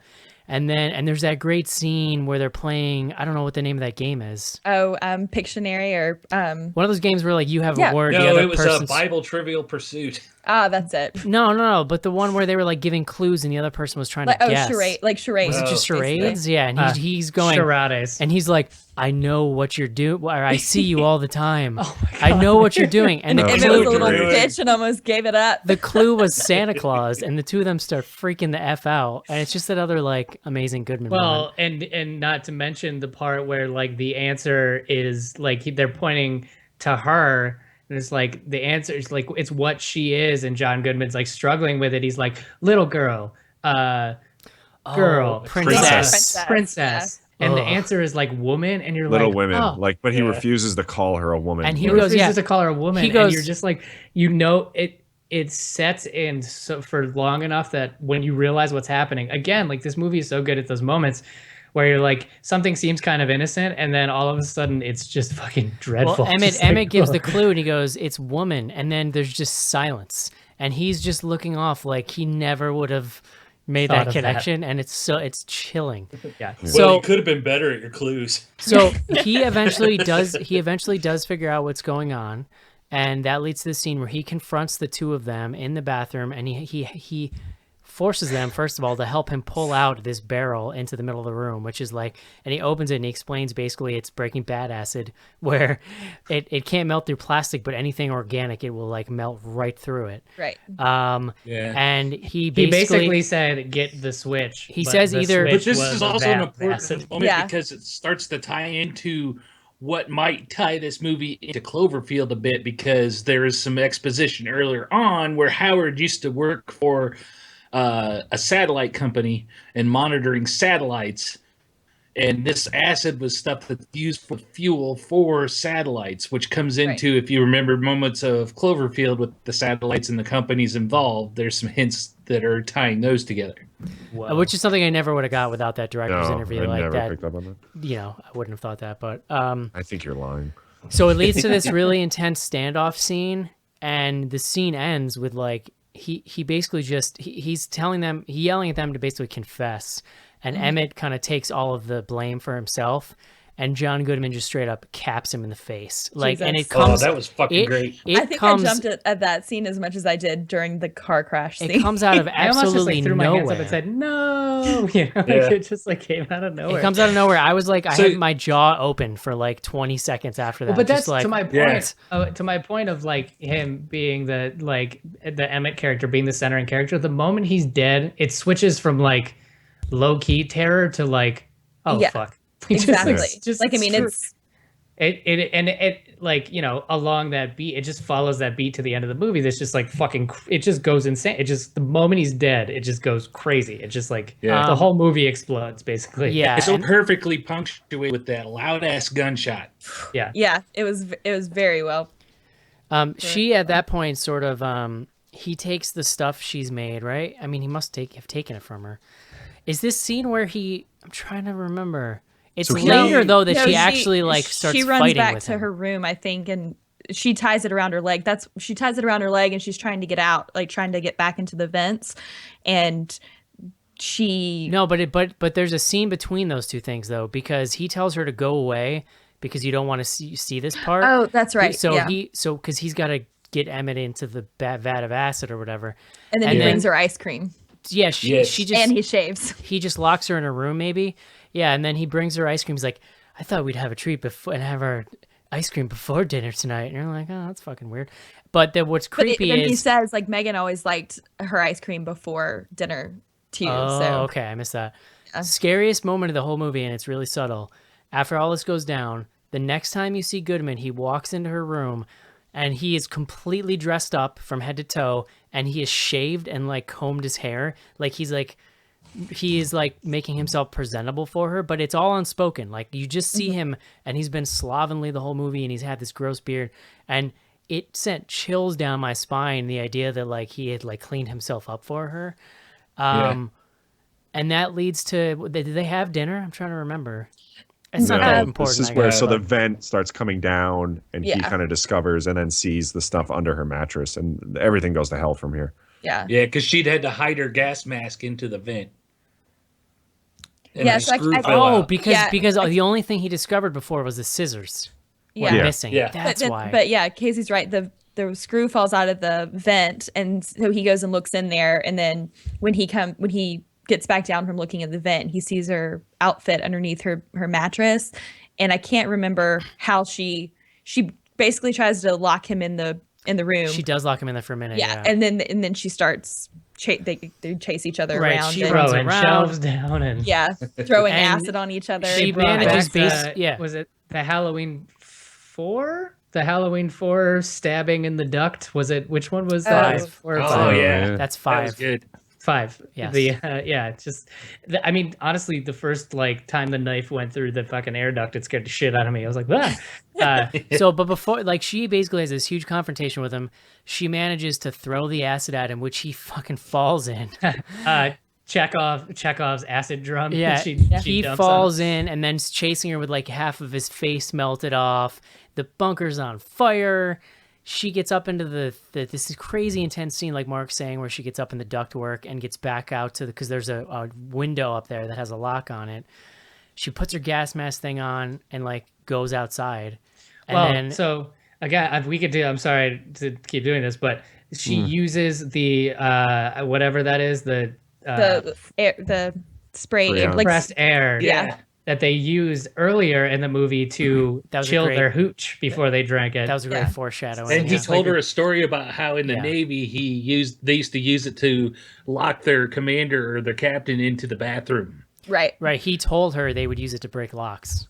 Yeah. Yeah. So so she uses that to break the lock, and then she goes outside. Okay, now. And then she tries to get away. She sees the car, it won't start, but then she sees she hears birds, and she's like, "Huh, that's weird." Because at this point, you're not sure if the air is poisoned, and so she takes her mask off, and she's just kind of okay.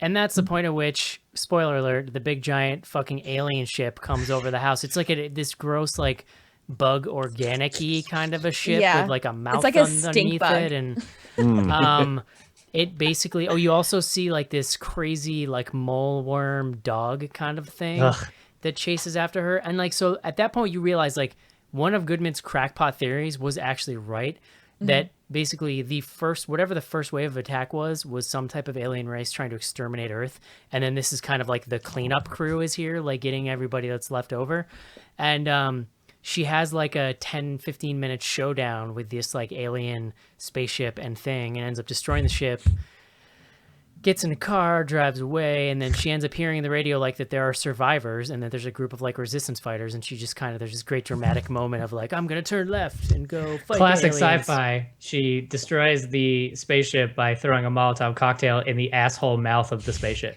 So Yeah. to me, this As you do. It's very War of the Worlds. What I Yeah. loved about this, and the Yes. director actually kind of said this in his interview and summed up the way I felt about it. It just it does the thing that you would always walk out of a movie and be like, hey, that would have been awesome. But then it just does it. You know what I mean? I think Yeah. it takes what's already a really scary, intense movie and just makes it so memorable, just yeah. bananas. I mean, all of the criticism I've seen of this movie revolves around the ending, and I just think don't get it. I think that there is a portion of movie going people that are super cynical, which is fine because we're cynical too, but they're well, it was very clearly just tacked on Cloverfield, they wanted to just tie it in, franchises are the new thing, but I don't know, it was just, to me, I fucking love monster movies, and I really liked Cloverfield, and I would have been fine if it wasn't there, but I was totally fine with it being there. I thought Yeah. the moment I that agree. she steps out, again, going in line with the fact that everything in this movie is very deliberate. The moment she steps outside and you see the birds, you're like, oh, great. And then the spaceship shows up and you're like, what the fuck? Yeah. Well, I love the fact that Exactly. she even sort of nods, she says oh fuck, or you got to be fucking kidding She actually, me. I think Yeah. she says "what the fuck" out loud, and everyone in my Yeah. theater laughed, kind of in a good Yeah. way. Everyone. Yeah. I was love very- it because to me that said all right, we know that this movie's taken a weird turn, but that's but what we're we don't going fucking for. care. Yeah. That's what Yeah. awesome. But somebody, I think it was Mark said a minute ago, this is what capped this movie off for me. Because he said that it's one of those movies you walk out of the movie, and you say, boy, I wish they would have done this. And they did that. And it was great because this movie, the part of the beauty of this movie is you don't know where they're going throughout the entire movie. They give you hints that he's a creeper. They give you hints that maybe he's not a creeper. He's just weird. There is, some kind of plague going on. Maybe there is a nuclear war. You don't know for sure what's going on there. So when you get out there, after all this up and down, you still don't know for sure what's going to happen to her when she gets out there. And then all of a sudden the alien shows up. And for me, it was oh shit, they are doing it. Well, and it's They're great. doing it. I Yeah, said I mean- over email, it's you usually They're get that doing it well. you usually get that binary of well, either he is right and he's a good guy, or he's crazy and he's a diddler. Right. Well, But it turns out all those things are true, and that's what makes this movie even kind of more John fascinating. Goodman. Gray area. Well, The to me, good I diddler. love the fact, and not to jump back to the whole theme of the movie, but the fact that you see what happens if you find the one person that does have sort of this preparation and they save your life, but what if that person's also batshit crazy and now you're Right. stuck with that person for 2 years in a freaking basement? I mean, it was also, it was a cool theme that I don't think I've seen in another movie. Yeah. Yeah, Right, it's very much that theme of do you stay with the evil that you know because he's obviously crazy, he's obviously perverted, he's got serious demons, or do you take your chances, with something you have no idea about? And that's that's ultimately her decision at the end. Yeah. And in the Also, end, she if escapes this- one thing right into the hands of another one. Yeah. Well, and if this is like, even under the guise that this is like a shameless tie-in, I can't think of another franchise where you've had a movie that's not. It's unclear. It's ambiguous whether it's a prequel, sequel. It's happening at the same time. We can get into the fucking cell phone thing and whatever. But I can't think of another franchise that has a movie that's a part of it, very clearly a part of it, but exists as its own movie. Like it's a thing that's happening in the world outside of the main storyline. And I just think Right. that's fucking fascinating. Like Yeah. if anything, this is the kind of franchise movie I'd love to see. I'd love to see what's Sure. happening in the world when all of this other crazy shit's Just going different on. weird stories. Yeah. You know, like if Yeah, it would be definitely. like if Marvel did like a fucking romantic comedy, but at the end they end up in the middle of Times Square where there's an Avengers fight going on. I don't fucking know. But like that's kind of what this is, and I think it's awesome. I love it. We talked about it over email like extensively too. To me, leaving the theater, I was like, "Oh, okay, this is the same event from Cloverfield, and this kind of happened." Like the Cloverfield was part of the kickoff of this big event that is this movie. Yeah. It seemed I kind thought of Cloverfield was the first wave. That's totally how I read it, and I didn't really think anything of it. But then Casey sent out this interview with the director where they basically said that they were thinking of it not necessarily being directly related, that they were thinking of it, and I don't even know if I think this is bullshit or not, but that they were thinking of it like a Twilight Zone kind of thing, where you'd have Cloverfield be this banner where you could wrap like just different weird twisty stories together, which I guess that sort of works too. But then it's confusing to me why you would make something so close to Cloverfield that it would be easy to just think, oh, this is from the same thing. You know what I mean? Well, it's I mean, weird. I think like mass consumption, like I feel like most moviegoers wouldn't immediately connect the two of them if you hadn't put the name there. So You I had feel like, knocked a mailbox. yeah, with the that title of the blatantly movie said. into the street. yeah, I I mean, they'd like be it this more. is an alien movie that was crazy. This guy was, right the whole time. But I think that, using it as a very general banner just gives them more leeway to do more, like genius things instead of trying to. The thing, I like it use old more tropes. because it has Cloverfield in the name. Like to what Mark's saying, the idea that it's this weird, like spin-off kind of tangential story under this other umbrella, that to me, like, because then my mind goes in all these crazy places and it kind of kicks my imagination into high gear. I mean, to be fair, the only thing that honestly, that like just talking about stuff that we read, like the only thing that really derails that it's like totally related theory is the continuity of the age of the cell phone that she's using in the beginning of the Yeah. movie, which like honestly, I don't know. It could very well be a continuity error. Like it could just be like we got a new phone. Didn't pay that much attention to it. I mean, I was like, oh yeah, that's a newer Right. iPhone, but I didn't didn't think back 10 years ago to not having an iPhone. And we 'cause there's a spent part where the Emmett character talks about this like Big Bang, right? And so we were talking about what happens if the Big Bang was like them blowing up the fucking Cloverfield monster from the first movie, although right? they weren't. And that, I don't. that think actually they were makes close perfect enough, sense. And these but- are happening kind of concurrently. Which But I Yeah, that's what but I don't believe think they right were away. close But enough. if you want to though. go deep down the rabbit hole and you go out there, there's this whole thing because the original Cloverfield had an ARG that was along with it, an alternate reality game, I think is what they call this it. It one had some had fake, one too, yeah. but it had fake websites and stuff like that. They're giving you details and stories to try and expand some stuff. I never get into that stuff. I never follow it, so my details are probably off. Don't hit me up on Twitter and chastise me. Someone will. But there's a lot of stuff that's tied in there because a big part in Cloverfield was the company Slush Show that used to that showed up in there a lot, and that showed us up in a lot of JA stuff in the past. And then this one, all the talk about how Howard worked for a satellite company, and there is when Mary Elizabeth Winstead is upstairs in the filter room, finds the earrings, they focus on a envelope that's laying on the floor that's addressed to Howard from the Bold Futura Corporation, which is the satellite company that's a subsidiary of the parent company that also owns Slusho. And all the stuff that's together that way too. I think But that's like if you choose to believe that. the most important thing though is that like we spent a good 40 emails discussing the different ways that this could have been or not been related, and I think like that's just a testament to how interesting that whole tie-in is, but also just how good the movie is because it sparked so much discussion with us afterwards. And that's probably all they wanted is to get people to talk about it. And if they did, it's word of mouth. I mean, I don't think that this movie would be objectively worse if the moment she steps outside and takes off the masks and sees the birds, you cut to credits. I don't think this movie becomes like really any less. But the fact that this extra stuff is tacked on, I think makes it awesome. I think it stands alone. I think the thing that like I would want people to take away from this whole conversation is that it really stands alone as a kind of like isolated thriller in its own right. And all the other stuff is just kind of a bonus for the fucking nerds that want to talk about this stuff, like us, you know? I think that's nothing else. They make you walk out of the theater and talk about it for like a week later. Yeah. Right. Yeah, that's true. All right, guys, we got to wrap. Mark, would you recommend this to somebody? If so, in the theaters? Yeah, for sure. Jojo? Yeah, I would. Casey? Hells yes. Cece? Definitely. Sweet. Let's take a quick break and do some fan mail. Don't move. Don't breathe. And whatever you do, don't make a sound. Because they're back. Get off the ground, Brady! Get off the ground! Preparing the fire.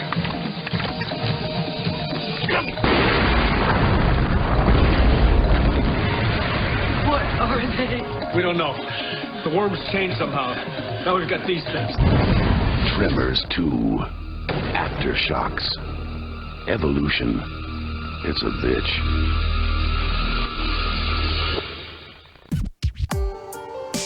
Hi, this is Dana Roebuck from Everything You've Ever Seen on Television, and you're listening to Bloody Good Horror.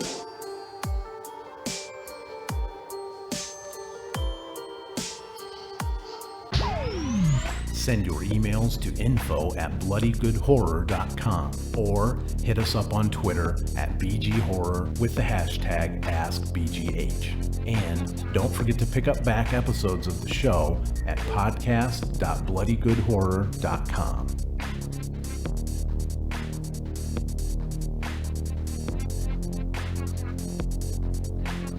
And we are back. Back in the house. The best thing about everyone being able to hear the bumpers is they get to see Joe's sensual dancing during the True. breaks. That's can't reason fucking alone deal to with it. sign up for the patrons. I literally can't deal with it. It's too much. Joe's got some like stanky much leg for me. going on over there. I like it. Oh my god. info@bloodygoodhorror.com is the email address. We have 4 lady emails this week. First up, from Beth. Hi, Beth. She has a long paragraph defending Duke University as an important hospital in the world. I'm going to skip it because Schnorrs isn't here this week. Sounds made up anyway. She goes on to say, my coworker has never listened to the show, but has a man crush on Joe. He Oh. is a beer nerd, and I'm now responsible for reiterating Joe's recommendation every week. He'll be he could just listen also. He'll be traveling to Chicago at the end of March to see Noel Fielding stand up, and I have been making a list of all the breweries, bars, restaurants that Joe and Mark have mentioned on the show. Oh, yeah. Wow. I almost made it to Chicago myself to attend the open air festival in July to see Slipknot, Rammstein, and Meshuggah perform, but conflicting vacation requests at work didn't make it. So, do you like Rammstein, Joe? Rammstein?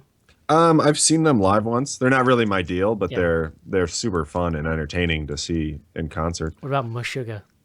Oh yeah, I'm a I big just fan like of saying theirs. that. Yeah. Give me some Meshuggah. Yeah. I do love that video, that Wolf of Wall Street video with the Meshuggah Oh song yeah, in it's it. great. Yeah.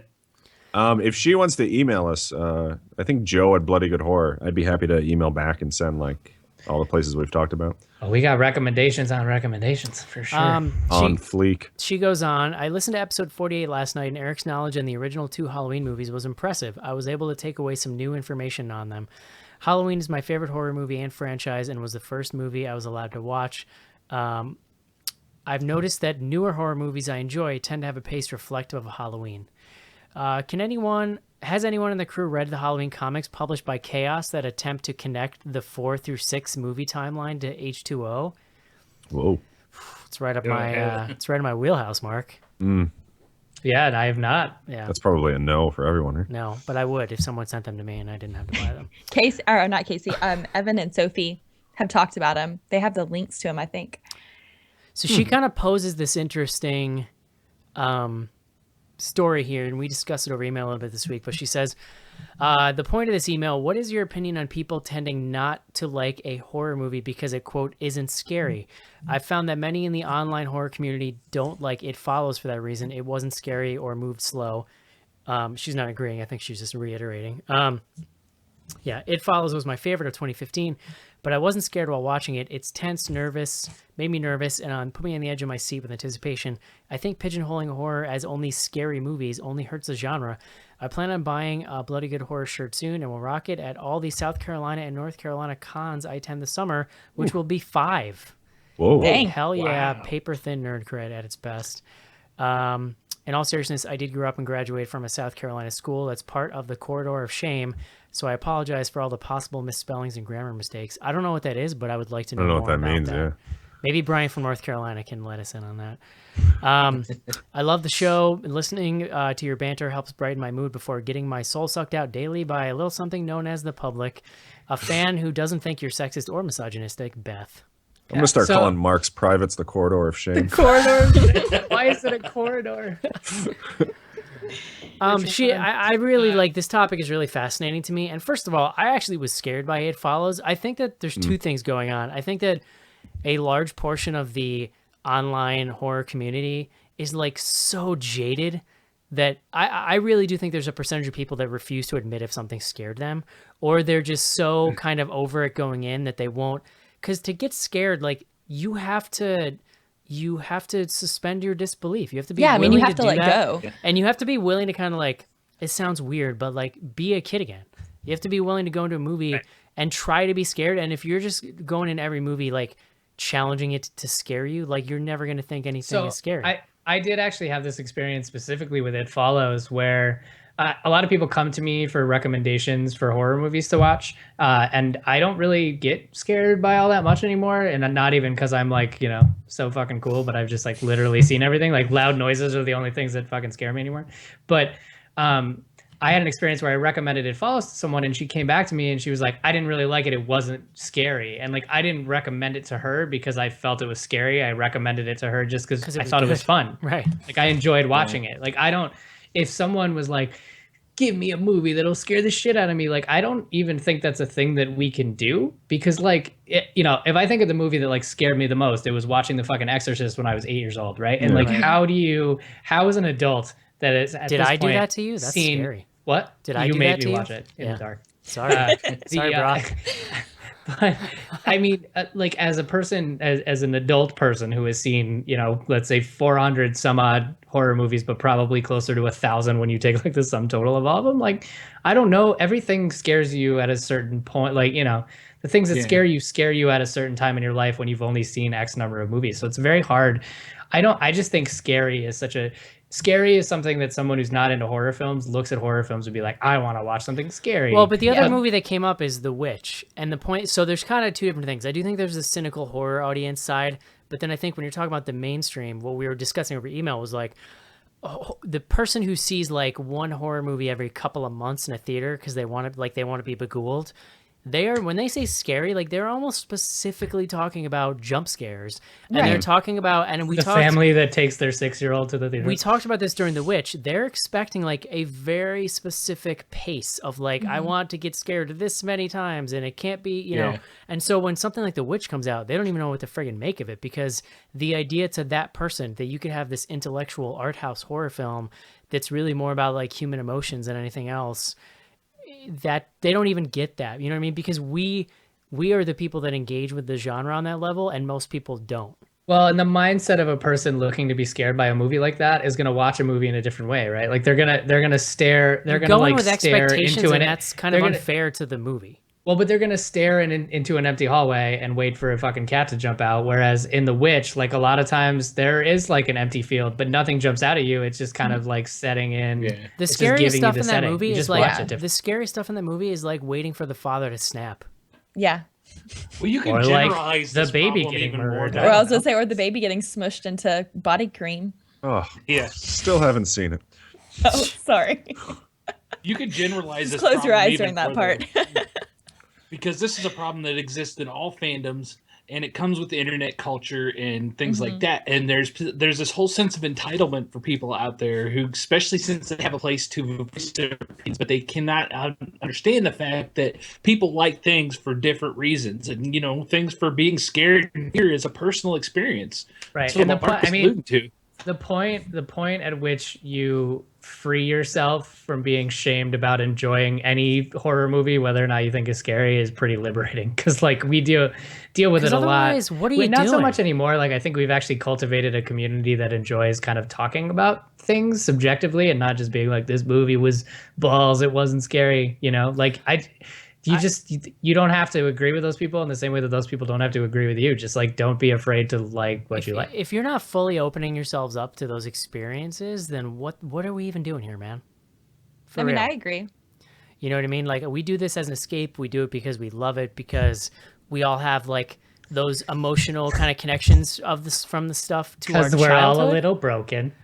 Sure, but enjoy the thing you love, man. That's all I'm saying. Yeah, But no, I don't know. This conversation, that question sparked a lot of conversation over email, and somebody pointed to like a online article that had been written somewhere specifically about like The Witch and It Follows. The idea that people didn't like It Follows, honestly, still blows my mind. Like, I don't even know how to engage with that as an intellectual concept. I was the one that didn't put it on my list for last year. Yeah, I wasn't a giant fan. Kids are annoying. And it wasn't the forget- fact that it wasn't scary that I didn't put it on there. I just didn't get very. Listen, we engaged didn't by it. forget about the Statler and Waldorf of BGH. Don't worry. I just don't care for teenagers. I'm sorry. I didn't care for it. All right, next email, Caitlin. I hadn't watched some of the movies you reviewed lately, so I sat down and watched The Peanut Butter Solution, Yakuza Apocalypse, and Bone Tomahawk in that order. Long story short, worst idea ever. Caitlin, you might say arguably that's 3 terrible films. Yeah, that's a tough, I don't know about that's that. a tough I like afternoon. Bone Tomahawk. I was like, I liked Bone Tomahawk I know, too. I'm just trolling. Trolling. Man, what a mind fuck though. That's like the weirdest 3 movies you can watch. Yeah. Yeah. I feel like that's a good progression though, like to watch it Like in that order. Bone Tomahawk, the most normal movie out of that whole thing. Yeah, wow. I don't even know what to say about that. Why That's is she real. beating so many eggs, Mark? That's all I want to know. Thanks for being a listener. Yeah, thank you. I'm going to bring some Kurt Russell into the video right now. Just Kurt Russell confirmed in Guardians of the Galaxy 2. That's pretty fucking cool. I'm Yeah. excited Oh, about nice. that. What if they got John Goodman? Oh my god, I love it. I want John Goodman to be in every movie. It's my favorite. John Goodman to play Kurt Russell. We got another good They do Dan. have Sylvester Stallone. John Goodman as Kurt Russell. That's Kurt Russell. We have another good Dan Connor gif in the video right now. So. God, it makes me so Were we happy. all Roseanne watchers when we were kids? Like, I definitely was. Oh, I would certainly was. Wait, Oh, what? yeah. I didn't hear you. say. Roseanne watchers? Oh, fuck yeah. yeah. Yeah. We Best were like part about moving to the Colonized Midwest first is all the couch. loose meat sandwiches. Is that a Colleen thing? and I's first couch when we got Jesus. married looked exactly like the couch from Roseanne. Is that We a were quite thing, proud Joe? of that. Joe? I did kind of have this moment where, you know, I wouldn't say that my parents were like the parents in Roseanne, but I did kind of feel like I grew up in a Roseanne situation. It's like, Well, they were the every family, right? Like, that's Yeah. that's the whole shtick. they're just so dang relatable, you know? Yeah, you know. Next up, Kira. Kira says, I'm the wife of the guy who sent in about taking me to see Let the Right One In on our second date. He told me it was a romance. I stopped listening and didn't hear him talk about vampires, and I was horrified. I'm not a fan of any horror or gore, so let's just say he impressed me in other ways. Oh, I didn't see that earlier when I was reading it. And now you tricked me. And now he watches horror movies alone with headphones on. Thanks for keeping him entertained so I don't have to talk about blood and scary stuff. The key for me is like when you're with somebody long enough, like I just know the kinds of movies my wife will like and the ones she doesn't. And so she just says, is this a lore movie? And I can just say yes or no. And that's pretty much Yeah. it. I mean, that's kind of the same here. Like Kyle doesn't watch all the movies that I watch for the show or just in general. I'm like, oh, this one kind of looks good, or you know, he's like, we can go see this one. Like But I don't want to waste her time or mine. Yeah. So I'm not going to make her watch something I know she's going to hate. But every once in a while, like when she said she wanted to see Cloverfield, it seemed thrillery. So I figured she'd be into it. I was right. Hey guys. Hey, Do you want to thank Uncle Mark for coming on late so I can't tuck you into bed? You want to do that? Oh, Say thank you, Uncle Mark. Thank you, Uncle Mark. All right, sweetie. I don't recognize her voice unless Good she's night, calling you Daddy. the Oh, I prisoner. love you, sweet. Good night, Daddy. That was amazing. That was incredible. Best moment of the show. oh man, Last up here, Whitney. Hey, BGH crew. Had to finally take the time to write an email to express how much I love the podcast and website. Growing up, horror films scared me, but later in my high school and college years, I decided to face my fear and started... Oh, wait. I think I read this last week, didn't I? I don't know. think I haven't so. heard it. Hold Keep on. Let me look reading. quick. Keep Yes, reading. I totally did. Did you? That doesn't ring a bell. I was like, Yeah. you already started. Keep Wait, reading. hold on. Don't leave me hanging, man. I wasn't never here mind, I'll last keep week, going, so I'll read keep it for going. me.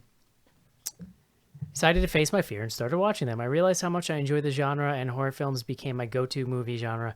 Finding your podcast last October reawakened my love, and I quickly became a Patreon member so I could listen to the back episodes. I love your interaction with fans on Twitter, and I'm so glad you continue to do the show. I have one book recommendation. Don't worry, it has a lot of pictures for y'all. Horror Cinema by Taschen. It's a beautiful book for horror fans, and while it's not currently available on their website, I highly recommend seeking it out on Amazon. Thank you for all you do, and if y'all ever make it to the foggy city of San Francisco, I'd like to buy everyone a drink. A cheap one, though, because this city is expensive. Happy Nightmares from Whitney. That is a Thanks, really Whitney. good book. Is And it? it does have a lot of pictures. Cool. It's a nice city. info@bloodygoodhorror.com is the email address. We're also on Twitter at BGHorror with the hashtag AskBGH. Mark, why don't you bring us home? I didn't even ask, is there a movie guide? Oh my God, probably. Jesus. Which one do you want me to do first? I feel like we're past spoilers. Yes. This might be. Oh, you think? Yeah, no? Okay. You know what? I don't even think it's gonna be that good. Let me just see if there is one quick. Just a good one. There's no nudity in this movie, so I don't think it's gonna be that good. No, I don't. There's I- gratuitous bra sticking out of shirt, I would say. I'd say there's a lot of cleavage, but Cleavage, yeah. Wow, AD. Cece, how'd you know I was looking at the word cleavage when you said that? I'm a mind reader. But you woman usually is are. woman is seen in underwear and tank top, and sometimes shows cleavage. My wife was really distressed that she allowed her bra to stick out like that because of how creepy John Goodman was. That's true. Right. I would be like walking around in a blanket. I don't know. Snowsuit the entire time. I could tell Alright. I was getting old because I was just relieved that she put her boots on when she was running out. I was afraid she was going to go out barefoot. Yeah, that's true too. Step on a weird alien spine. All right. Stub your toes This on first some one is, alien gook. this first one is from Live the Fringe. Does Dire Straits' Walk of Life make every movie ending better? Yes. Yeah. Okay. Did that play over the ending credits? No, it's. I think somebody posted on our Slack feed too. There's a video of Walk of Life playing over the. Yeah, end. it's the ending of season 3 of NBC's Hannibal. Ah, Maybe. I didn't Oh, actually watch. I don't know. I didn't was actually- making that okay. up. I mean, I watched Hannibal, but I hadn't watched season 3, so I don't I know. think maybe it was someone suggesting that song should have been used as the end of season 3 of Hannibal. That's good. That's going deep in the internet. I think I lost the context. Next. Yep. Okay. Is there a movie Here we then? Gone. Next one is from Whitney Lynn Art. If you're going to stock up an underground bunker, what snacks would you make sure you had plenty of? Ooh. Chicken and a biscuit I crackers. literally was about to say, have you guys ever had chicken in a You biscuit? feel real sick. You feel real sick though after having a handful of those things. We've definitely talked about it on the show before, Joe. I have like an unnatural love of They're chicken. so good. And then get yourself some like French onion dip. Like, what When are I only I get them at was- Thanksgiving, though. Chicken and a biscuit crackers are basically, Cece, they're basically like little ridged butter crackers They're if you chickens. coated them in ramen seasoning. That's the only way Yeah. that Yeah, that's a really That's amazing. that's a super accurate way to describe it. Yeah. Enough like flour to hold the butter together, but like just barely. And they're When shaped I- they're shaped like tiny chickens. when Yeah. I Aren't discovered, they're shaped No, like they're- chickens for real? Are they? I'm pretty They sure used they to are. be. I don't think they are anymore. Back, like when that I space back for in them. my like, day, they looked I- like chickens. when I discovered that I controlled my snack destiny, I used to just eat that shit by the fucking box. Snack destiny. Oh, Disgusting. I'm an adult with a job. I can buy chicken and a biscuit now. Oh my god! So I So don't good. even think they make them anymore. I mean, like they I'm were sure they made with do. I'm sure they do. there was like actual chicken in the flavoring. Mark, at some they point. still make Vienna sausages. So They, good. they, I would like still make- pudding cups as well. I feel like those would be delicious. Yeah. because those My last wife- forever too. Oh, okay. I've seen these before. I looked them up, Are they chicken shaped? but I don't see chicken shaped ones. Damn it. You know what? I feel like I could fuck with Triscuits. I could eat a lot of Triscuits. Yeah. Yeah. And flavored Triscuits are pretty good. I've recently found this You know out. what's real good? Those Ritz like chips. Yeah. Those are real good. I feel like You have those to have at aren't least a as bag good as of, chicken and a biscuit plain though. Lay's. So you're kind of just wasting space. But That you're- could you- be Casey, taken up with plain- chicken and a biscuit. You don't Plain wanna mix Lay's is it up, great, Joe? especially when you're in the bunker by yourself. You just eat them, wipe your hands on your shirt. You got it. Yep. You can just do whatever you want. I mean Doritos. My It's a wife was staple. really thrilled that Howard had that Swamp Pop Cola in his bunker. That was what they were drinking at the thing. She's like, "Oh, Man, I take he had that." a pretty. I would love to see what the contents like. I would love to see behind the scenes like what the supposed contents of that fucking pantry was because he had a ton of shit. He had like Yeah. like boxes of mac and cheese. I was like, oh, that's what I would do. I would eat Yeah. fucking mac and cheese every single day. Real And quick. you know, as Macaroni much or as I any liked pasta. Emmett, in that movie, he was going to put a fucking dent in that supply of goldfish crackers. Oh yeah, I'd be like, They would don't not have lasted a chomping year. on those, just hanging out.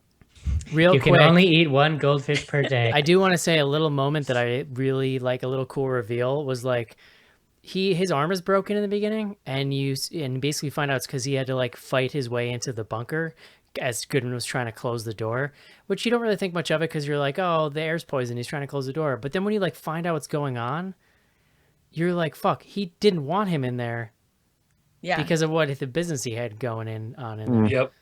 Crazy. Yeah. That was such a cool little reveal, I thought, when I like finally put it together like 3 days after I saw the movie. I was like, oh. Mark, continue. All right.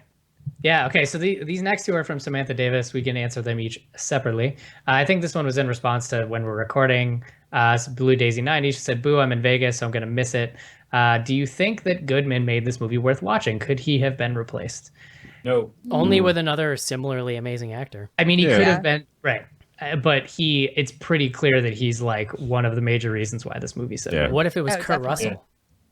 Even from from an acting standpoint, but even from a physicality standpoint, because he's just so much larger than everyone. Yeah. He really just kind of Did like anyone else come away from this movie feeling like a little concerned for John Goodman's health? Like he Little doesn't bit. look super good. No, we actually had to go look it up because he's actually lost a lot of weight. I thought That's he scary. had. I Yikes. think that Yeah. was like a So prosthetic. he did the opposite of what Christian Bale did when he got the role in The Machinist. He just Yeah. it's like, I'm just gonna put on a fuck ton of weight for Just this movie. donuts and chicken and a biscuit crackers. Right. This next one, also Blue Daisy 90. Have y'all ever been to Vegas? If so, what shenanigans did y'all get up to? Because there must have been shenanigans. Let me tell you about how Vegas is a garbage city that you should never No. go to. No, I It's- love Vegas. Disagree. Yeah. I love it. I've only been there once. It's I was there on a work trip. Oh, that doesn't count. That's Well, no, it does count because it was like 90% drinking and 10%. Oh, okay. I was well, then also it was on that I was side. also on a work trip, but I was staying in a casino. Yeah. I was Kinda with have to, right? Yeah. the group of two female coworkers, and we got kicked out of the Playboy Club because one of my female coworkers grabbed the tail on one of the bunny costumes. Oh, I gotta imagine that's a big no-no. They frown Yeah, upon that's- that. I think that I might actually be number one on the big no-no list. Yeah. And the I other mean, that's one, like number one at like strip clubs is like you don't touch the performers. So I would imagine in the Playboy. Cece, tell Club. me more about strip clubs. Hey, listen, I have a very close relationship with strip clubs, Listen, and we don't need to go there. This may make me a lightweight, but I refuse to ever like pay money to travel anywhere again where you can smoke indoors because Wow. it's that's the best disgusting. part. It's awful.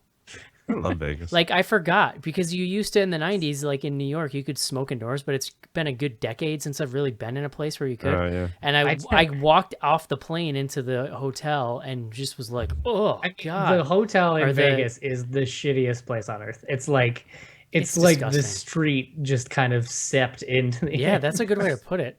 Yeah. I also I couldn't drink at the time, which I still can't, and I don't like to gamble. and that's so- the problem, right? Well, I was gonna say, but also like if you go to gamble, then that's one side of Vegas. But like if you go just to like enjoy Vegas and see old Vegas, like you need to go to Fremont Street Yeah. and you need to like see Old Town Vegas, which is like a whole lot more to do than to hang out in a smoky Listen, casino. I've Neither watched my wife and plenty- I, we don't really gamble, but we've been Yeah. twice. And I just think it's like fun, like people watching. And, Right. like, I mean, to there's go just around and see it. always. I got engaged in Vegas. I had my bachelor party in Vegas. Listen, I've watched plenty of Bar Rescue. I know all about Vegas. That's all. I You lost should a hang out bunch with of Chumley from Pawn Stars. I hear he's a partier. Yeah, he is now. Meth and shit.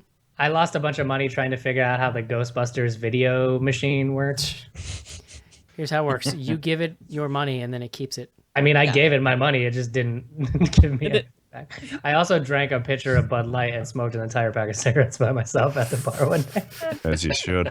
My girlfriends and I went, and my girlfriend at the time had just gotten a boob job, and we took separate cabs, and she and a another friend realized they didn't have any money, so she decided that she'd flash the taxi driver to pay for her fare, and then we had a personal taxi driver for the rest of the night. So Wow. that was like that was the beginning of the night. Did she have to flash him at every stop?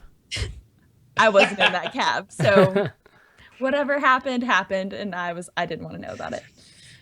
I tried that and it never works. Yeah, man. Yeah, no, Vegas is disgusting. Don't go there. Maybe when you're like 18 or like 21, just old enough to drink, you can go, but just not ball for out me. one time and Not for be me. done with it. To me, it's like just above New Orleans in my book of places I don't ever want to go again. I mean, we've well established that you are like the world's greatest buzzkill, right? So like you saying that a place sucks Yeah, is that's actually fine. probably an endorsement for going. That's fine. You know what? We know where I like. I like Florida. That What's that? casino that Chevy Chase goes to in Vegas Vacation, that's about up my speed. You know, the guess what number I'm holding up behind my back. I like going to the beach. I was playing like video roulette and enjoying all of the free drinks I was getting, and this guy came by. He's like, "Be careful! I lost $10,000 at this." Holy shit! I mean, like you need to be playing like penny slots or like dollar tables at Fremont Street, not like my entire gambling budget for like 3 days was $200, and when it was gone, it was gone. So I was just enjoying hanging out and drinking. I wasn't trying to like $10,000 fucking dollars. No. Like I don't even have that.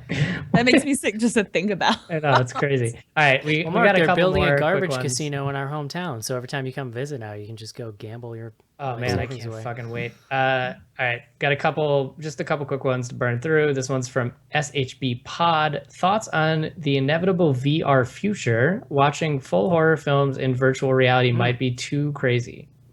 Yeah, I think it might be, but I would do it. Yeah, I think I would do it. I kind of want to do the roller coaster rides where you're Yeah, wearing. they're doing it like Six Flags now. I'm right? way into VR, and I think that like it's clear now that it's still like very infancy stages, but you can tell that it's going to stick this time, if only because the technology is finally there. And I think like you're gonna see VR in like all walks of life. Like we were talking about this a few weeks ago. It's not gonna be just games. It's not gonna be just movies. Like they're gonna be fucking VR headsets everywhere in like 10 years. And I think that there's just like endless amounts of cool stuff you can do with it. Yeah, I mean, I this gets into like a pretty crazy, like, I don't feel like it will fully replace films as long as people like us that like grew up with flat ass films, like in the same way that like 3D is. No, not but it gonna might be replace something that theaters turn to like get people into the theaters again. Yeah, and if they can do it without giving me a headache, that would be awesome. Okay, next one, Eric. Check out the chat. Yeah, bring I this up. gotcha. This one's from D. Chester. What moment in a kid's movie scared you the most? I.e., the clown in Brave Little Toaster for me. Is Roger Rabbit? No, go ahead. The boat. What? I was gonna say the boat ride in Willy Wonka. Yeah. Yeah. Jesus. Is Roger Rabbit a kids movie? Because Yeah, sure. yeah, Judge Doom was pretty jacked up. Did you guys ever see the Wizard of Oz sequel, Return to Oz? Yes. Somebody that came up over Twitter. Somebody was talking Did we talk about it? The Wheelers in that? Scared the shit out of me when I was a kid. Well, like the headless friggin' witch. Oh yeah, she was pretty spooky. Forget about it, man. The Dark Crystal scared the piss out of me too. Or Ronald Dahl's Witches was pretty terrifying as a kid when she we peeled her face talked off. about that a bunch. The opening to Labyrinth always really scared me. Like the scene where she's talking to her mirror and all the like creepy goblins are behind it. That shit always really scared me. The like Bohemian Rhapsody of goblins all like lined up in the quiet. I mean, I said this What is multiple she times, saying? but the scene where E.T. jumps out of the bushes and E.T. scared the shit out of me as a kid. I mean- think that's just my little brother showing, because I was anytime a loud noise happens, I just am I feel like kids' movies were way scarier when we were kids too. Oh yeah. They just went Tell us your there. feelings. I have no idea what you just said, Casey. You roboted on me. I said, tell us your feelings about Fraggle Rock. Oh yeah. I was terrified of Uncle Traveling Matt. Uncle It's true. Traveling Matt. It's true. Weird. I have no idea why. Large Marge from Pee Wee's Big Adventure. Large Marge. Yeah. Oh my god, yeah. Wow. Yeah. I mean, that was meant to be scary. So that The makes scene sense. where they're like performing surgery on his bike. That's pretty scary. The dream sequence where he has a nightmare. Yeah, actually, there's just a lot of really weird, scary kind of scary Speaking shit. of the dream sequence in the Burbs when they're putting him on the barbecue, that always really scared me. It probably wouldn't be considered a kids movie. I watched it. Depends on what kind of kid you are. For big kids, just like me. Good one, guys. Last one from Pittman 1382. Who would have wanted to stay with Howard in the bunker? I think I would have taken my chances with the aliens. Man, I just want to die. If that's what's going down, just let me. I know. I just suck like me I up think into I just alien wanna... butthole spaceship and let's just get it over with. Can we all agree that Howard's bunkers earned the name Uncle Touchy's puzzle basement? Oh my god, it was. wow. Jesus. Totally All right, was. this show, we are quitting the show. Yeah. Game over, man. Casey has been trying to make the Uncle Touchy's puzzle basement joke for 8 years. What and was it that even about?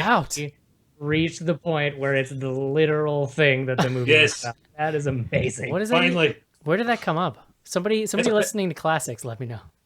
No, I mean, I brought that up in one of them, but it's originally from a Patton Oswalt bit. Oh, Mark, are Casey's there? made that joke like a dozen times, and I laugh every time, and no one else ever does. So I'm glad that we finally got. Mark, got- are there any BGH classics? Or no, what are we? Yeah, there was a BGH couple this week. classics, right? All right. This is where people who are going back through the back catalog tweet us with funny stuff. Hashtag BGH classics. Yeah. Okay. So we've got some. I don't remember saying this. Wait, hold on. Tell me. This one's from Lowly Ant. Yeah, Joe BGH, you really did say racist things on BGH Classics. I remember you saying apes in the hood a lot on 179. I can't imagine that's true. Jesus. Yeah. Okay. This one's. I don't remember saying this, but this is fucking pretty funny. This is from Nerds of Gore. John has a fancy paddle for slapping his own ass. That rings a bell. Said by me, apparently, on episode 130. Oh, schnars. I'm a lot funnier than I think I am. All right, this next one is from Reality Boy. Remember the time you guys got it all wrong about Wormwood and angered Australia? Subtitles are available now. That's not a quote. If he means Well, got it, it right. was because John mentioned that there's only one road in Australia, and I remember the girl from that movie actually listened to our episode. Oh, the actress. Oh, I do remember y'all talking Actress about that. emailed us. To be fair, she was pretty cool about it. Yeah, Yeah. she was Yeah. the best part of that movie too. So Yeah, that's true. Yeah, we, that did, movie is fucking terrible. we did praise her. Yeah, that movie sucks. This next one's from 40 Ounce Heroes. Casey has learned the power of breathing when running. He's been trying to hold his breath for 3 miles. I can't remember what that was in reference I to. have no but idea what that's that about. was episode 211. Sounds good. though. And then this one is from Yama86. Whatever Joe character said, hashtag BGH Classics, hashtag get a daughter. Ah, Get a daughter. Joe got a daughter. He brought her on the show this time. Yeah. yeah. I wish I could see her, Mark. We might as well have like big announcement time on the show. I also took Joe BGH's advice and I am getting a daughter Oh, how exciting! coming in early June. Mazel. Yeah. Now I too can watch Super Bowl commercials and cry to myself about Oh, girl power. gonna No, happen. tomorrow. It's already happening. Yeah. So that's fun. That's awesome. Is that it, Mark, on Twitter? Yeah, you really buried the lead there. Someone's going to stick around to the episode and be like, Hey. oh. Well, it does sound like we're not like super excited, but I don't know, Cece, No, if you I- knew, but the rest of us did. But Yeah, well, I knew. I just didn't know it was a girl. yeah. Yeah. Oh, wow, that was really underwhelming news, Eric. I'm Way very to go. excited. Oh, cool. So what's next week? Yeah, everybody else knew. It was more the audience. I was more letting the audience know. Yeah. Is that it for Twitter, Mark? That's it. info@bloodygoodhorror.com is the email address. If you want to check out all our back episodes and contribute to BGH Classics, you can check us out on Patreon. That's also where you can find out where you can stream the show live every week.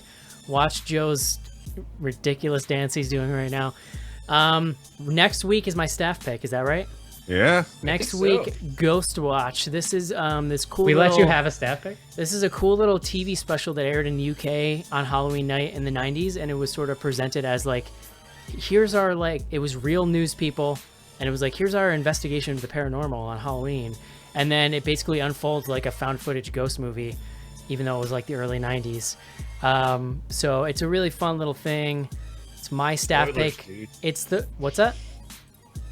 What? Spoilers. Oh, it's the last of this round of staff picks. So good times. What else we got Never going again. on? What do you got going on, Bloody Good Horror right now, Mark? Oh, man, we have all sorts of shit. We have new reviews every day. Andrew, one of our new writers, has been running down top horror TV shows from different decades. We have the 50s, 60s, and 70s going. The 80s is coming up soon, so that's worth checking out. Follow us on the Twitter. You can see this playlist, and I implore you to listen to Mr. Sandman in a different way than you have in the past. Yeah, and so we've got new shit. We've got new shit going up. Boom, boom, boom, boom, boom, boom, boom. Gross. I mean, seriously, listen to it. It'll change your fucking life. Yeah, but go to bloodygoodhorror.com. We've got tons of new shit every day. You know what else we have? What's up? An Instagram. Oh, we sure do. Oh, It's yeah, we got Bloody the Good Insta Horror tweets. is the Instagram. You can see pictures of us doing stuff. Oh yeah, you're definitely gonna see a picture of Joe, John, and I tomorrow for sure. Mhm. Yeah. Throwing Man, it Dave You out. won't know where one ends and the other one begins. Sure. BGH centipede. Oh, gross. Betwixt. Hashtag BGH docs. All right, guys, that's going to do it for 10 Cloverfield Lane. Don't forget to send your thoughts in info@bloodygoodhorror.com or hit us up on Twitter. And next week, my staff pick, Ghost Watch. Hope you enjoyed the show. We'll talk to you then. Adios. Goodbye, everyone. See ya. Bye-bye.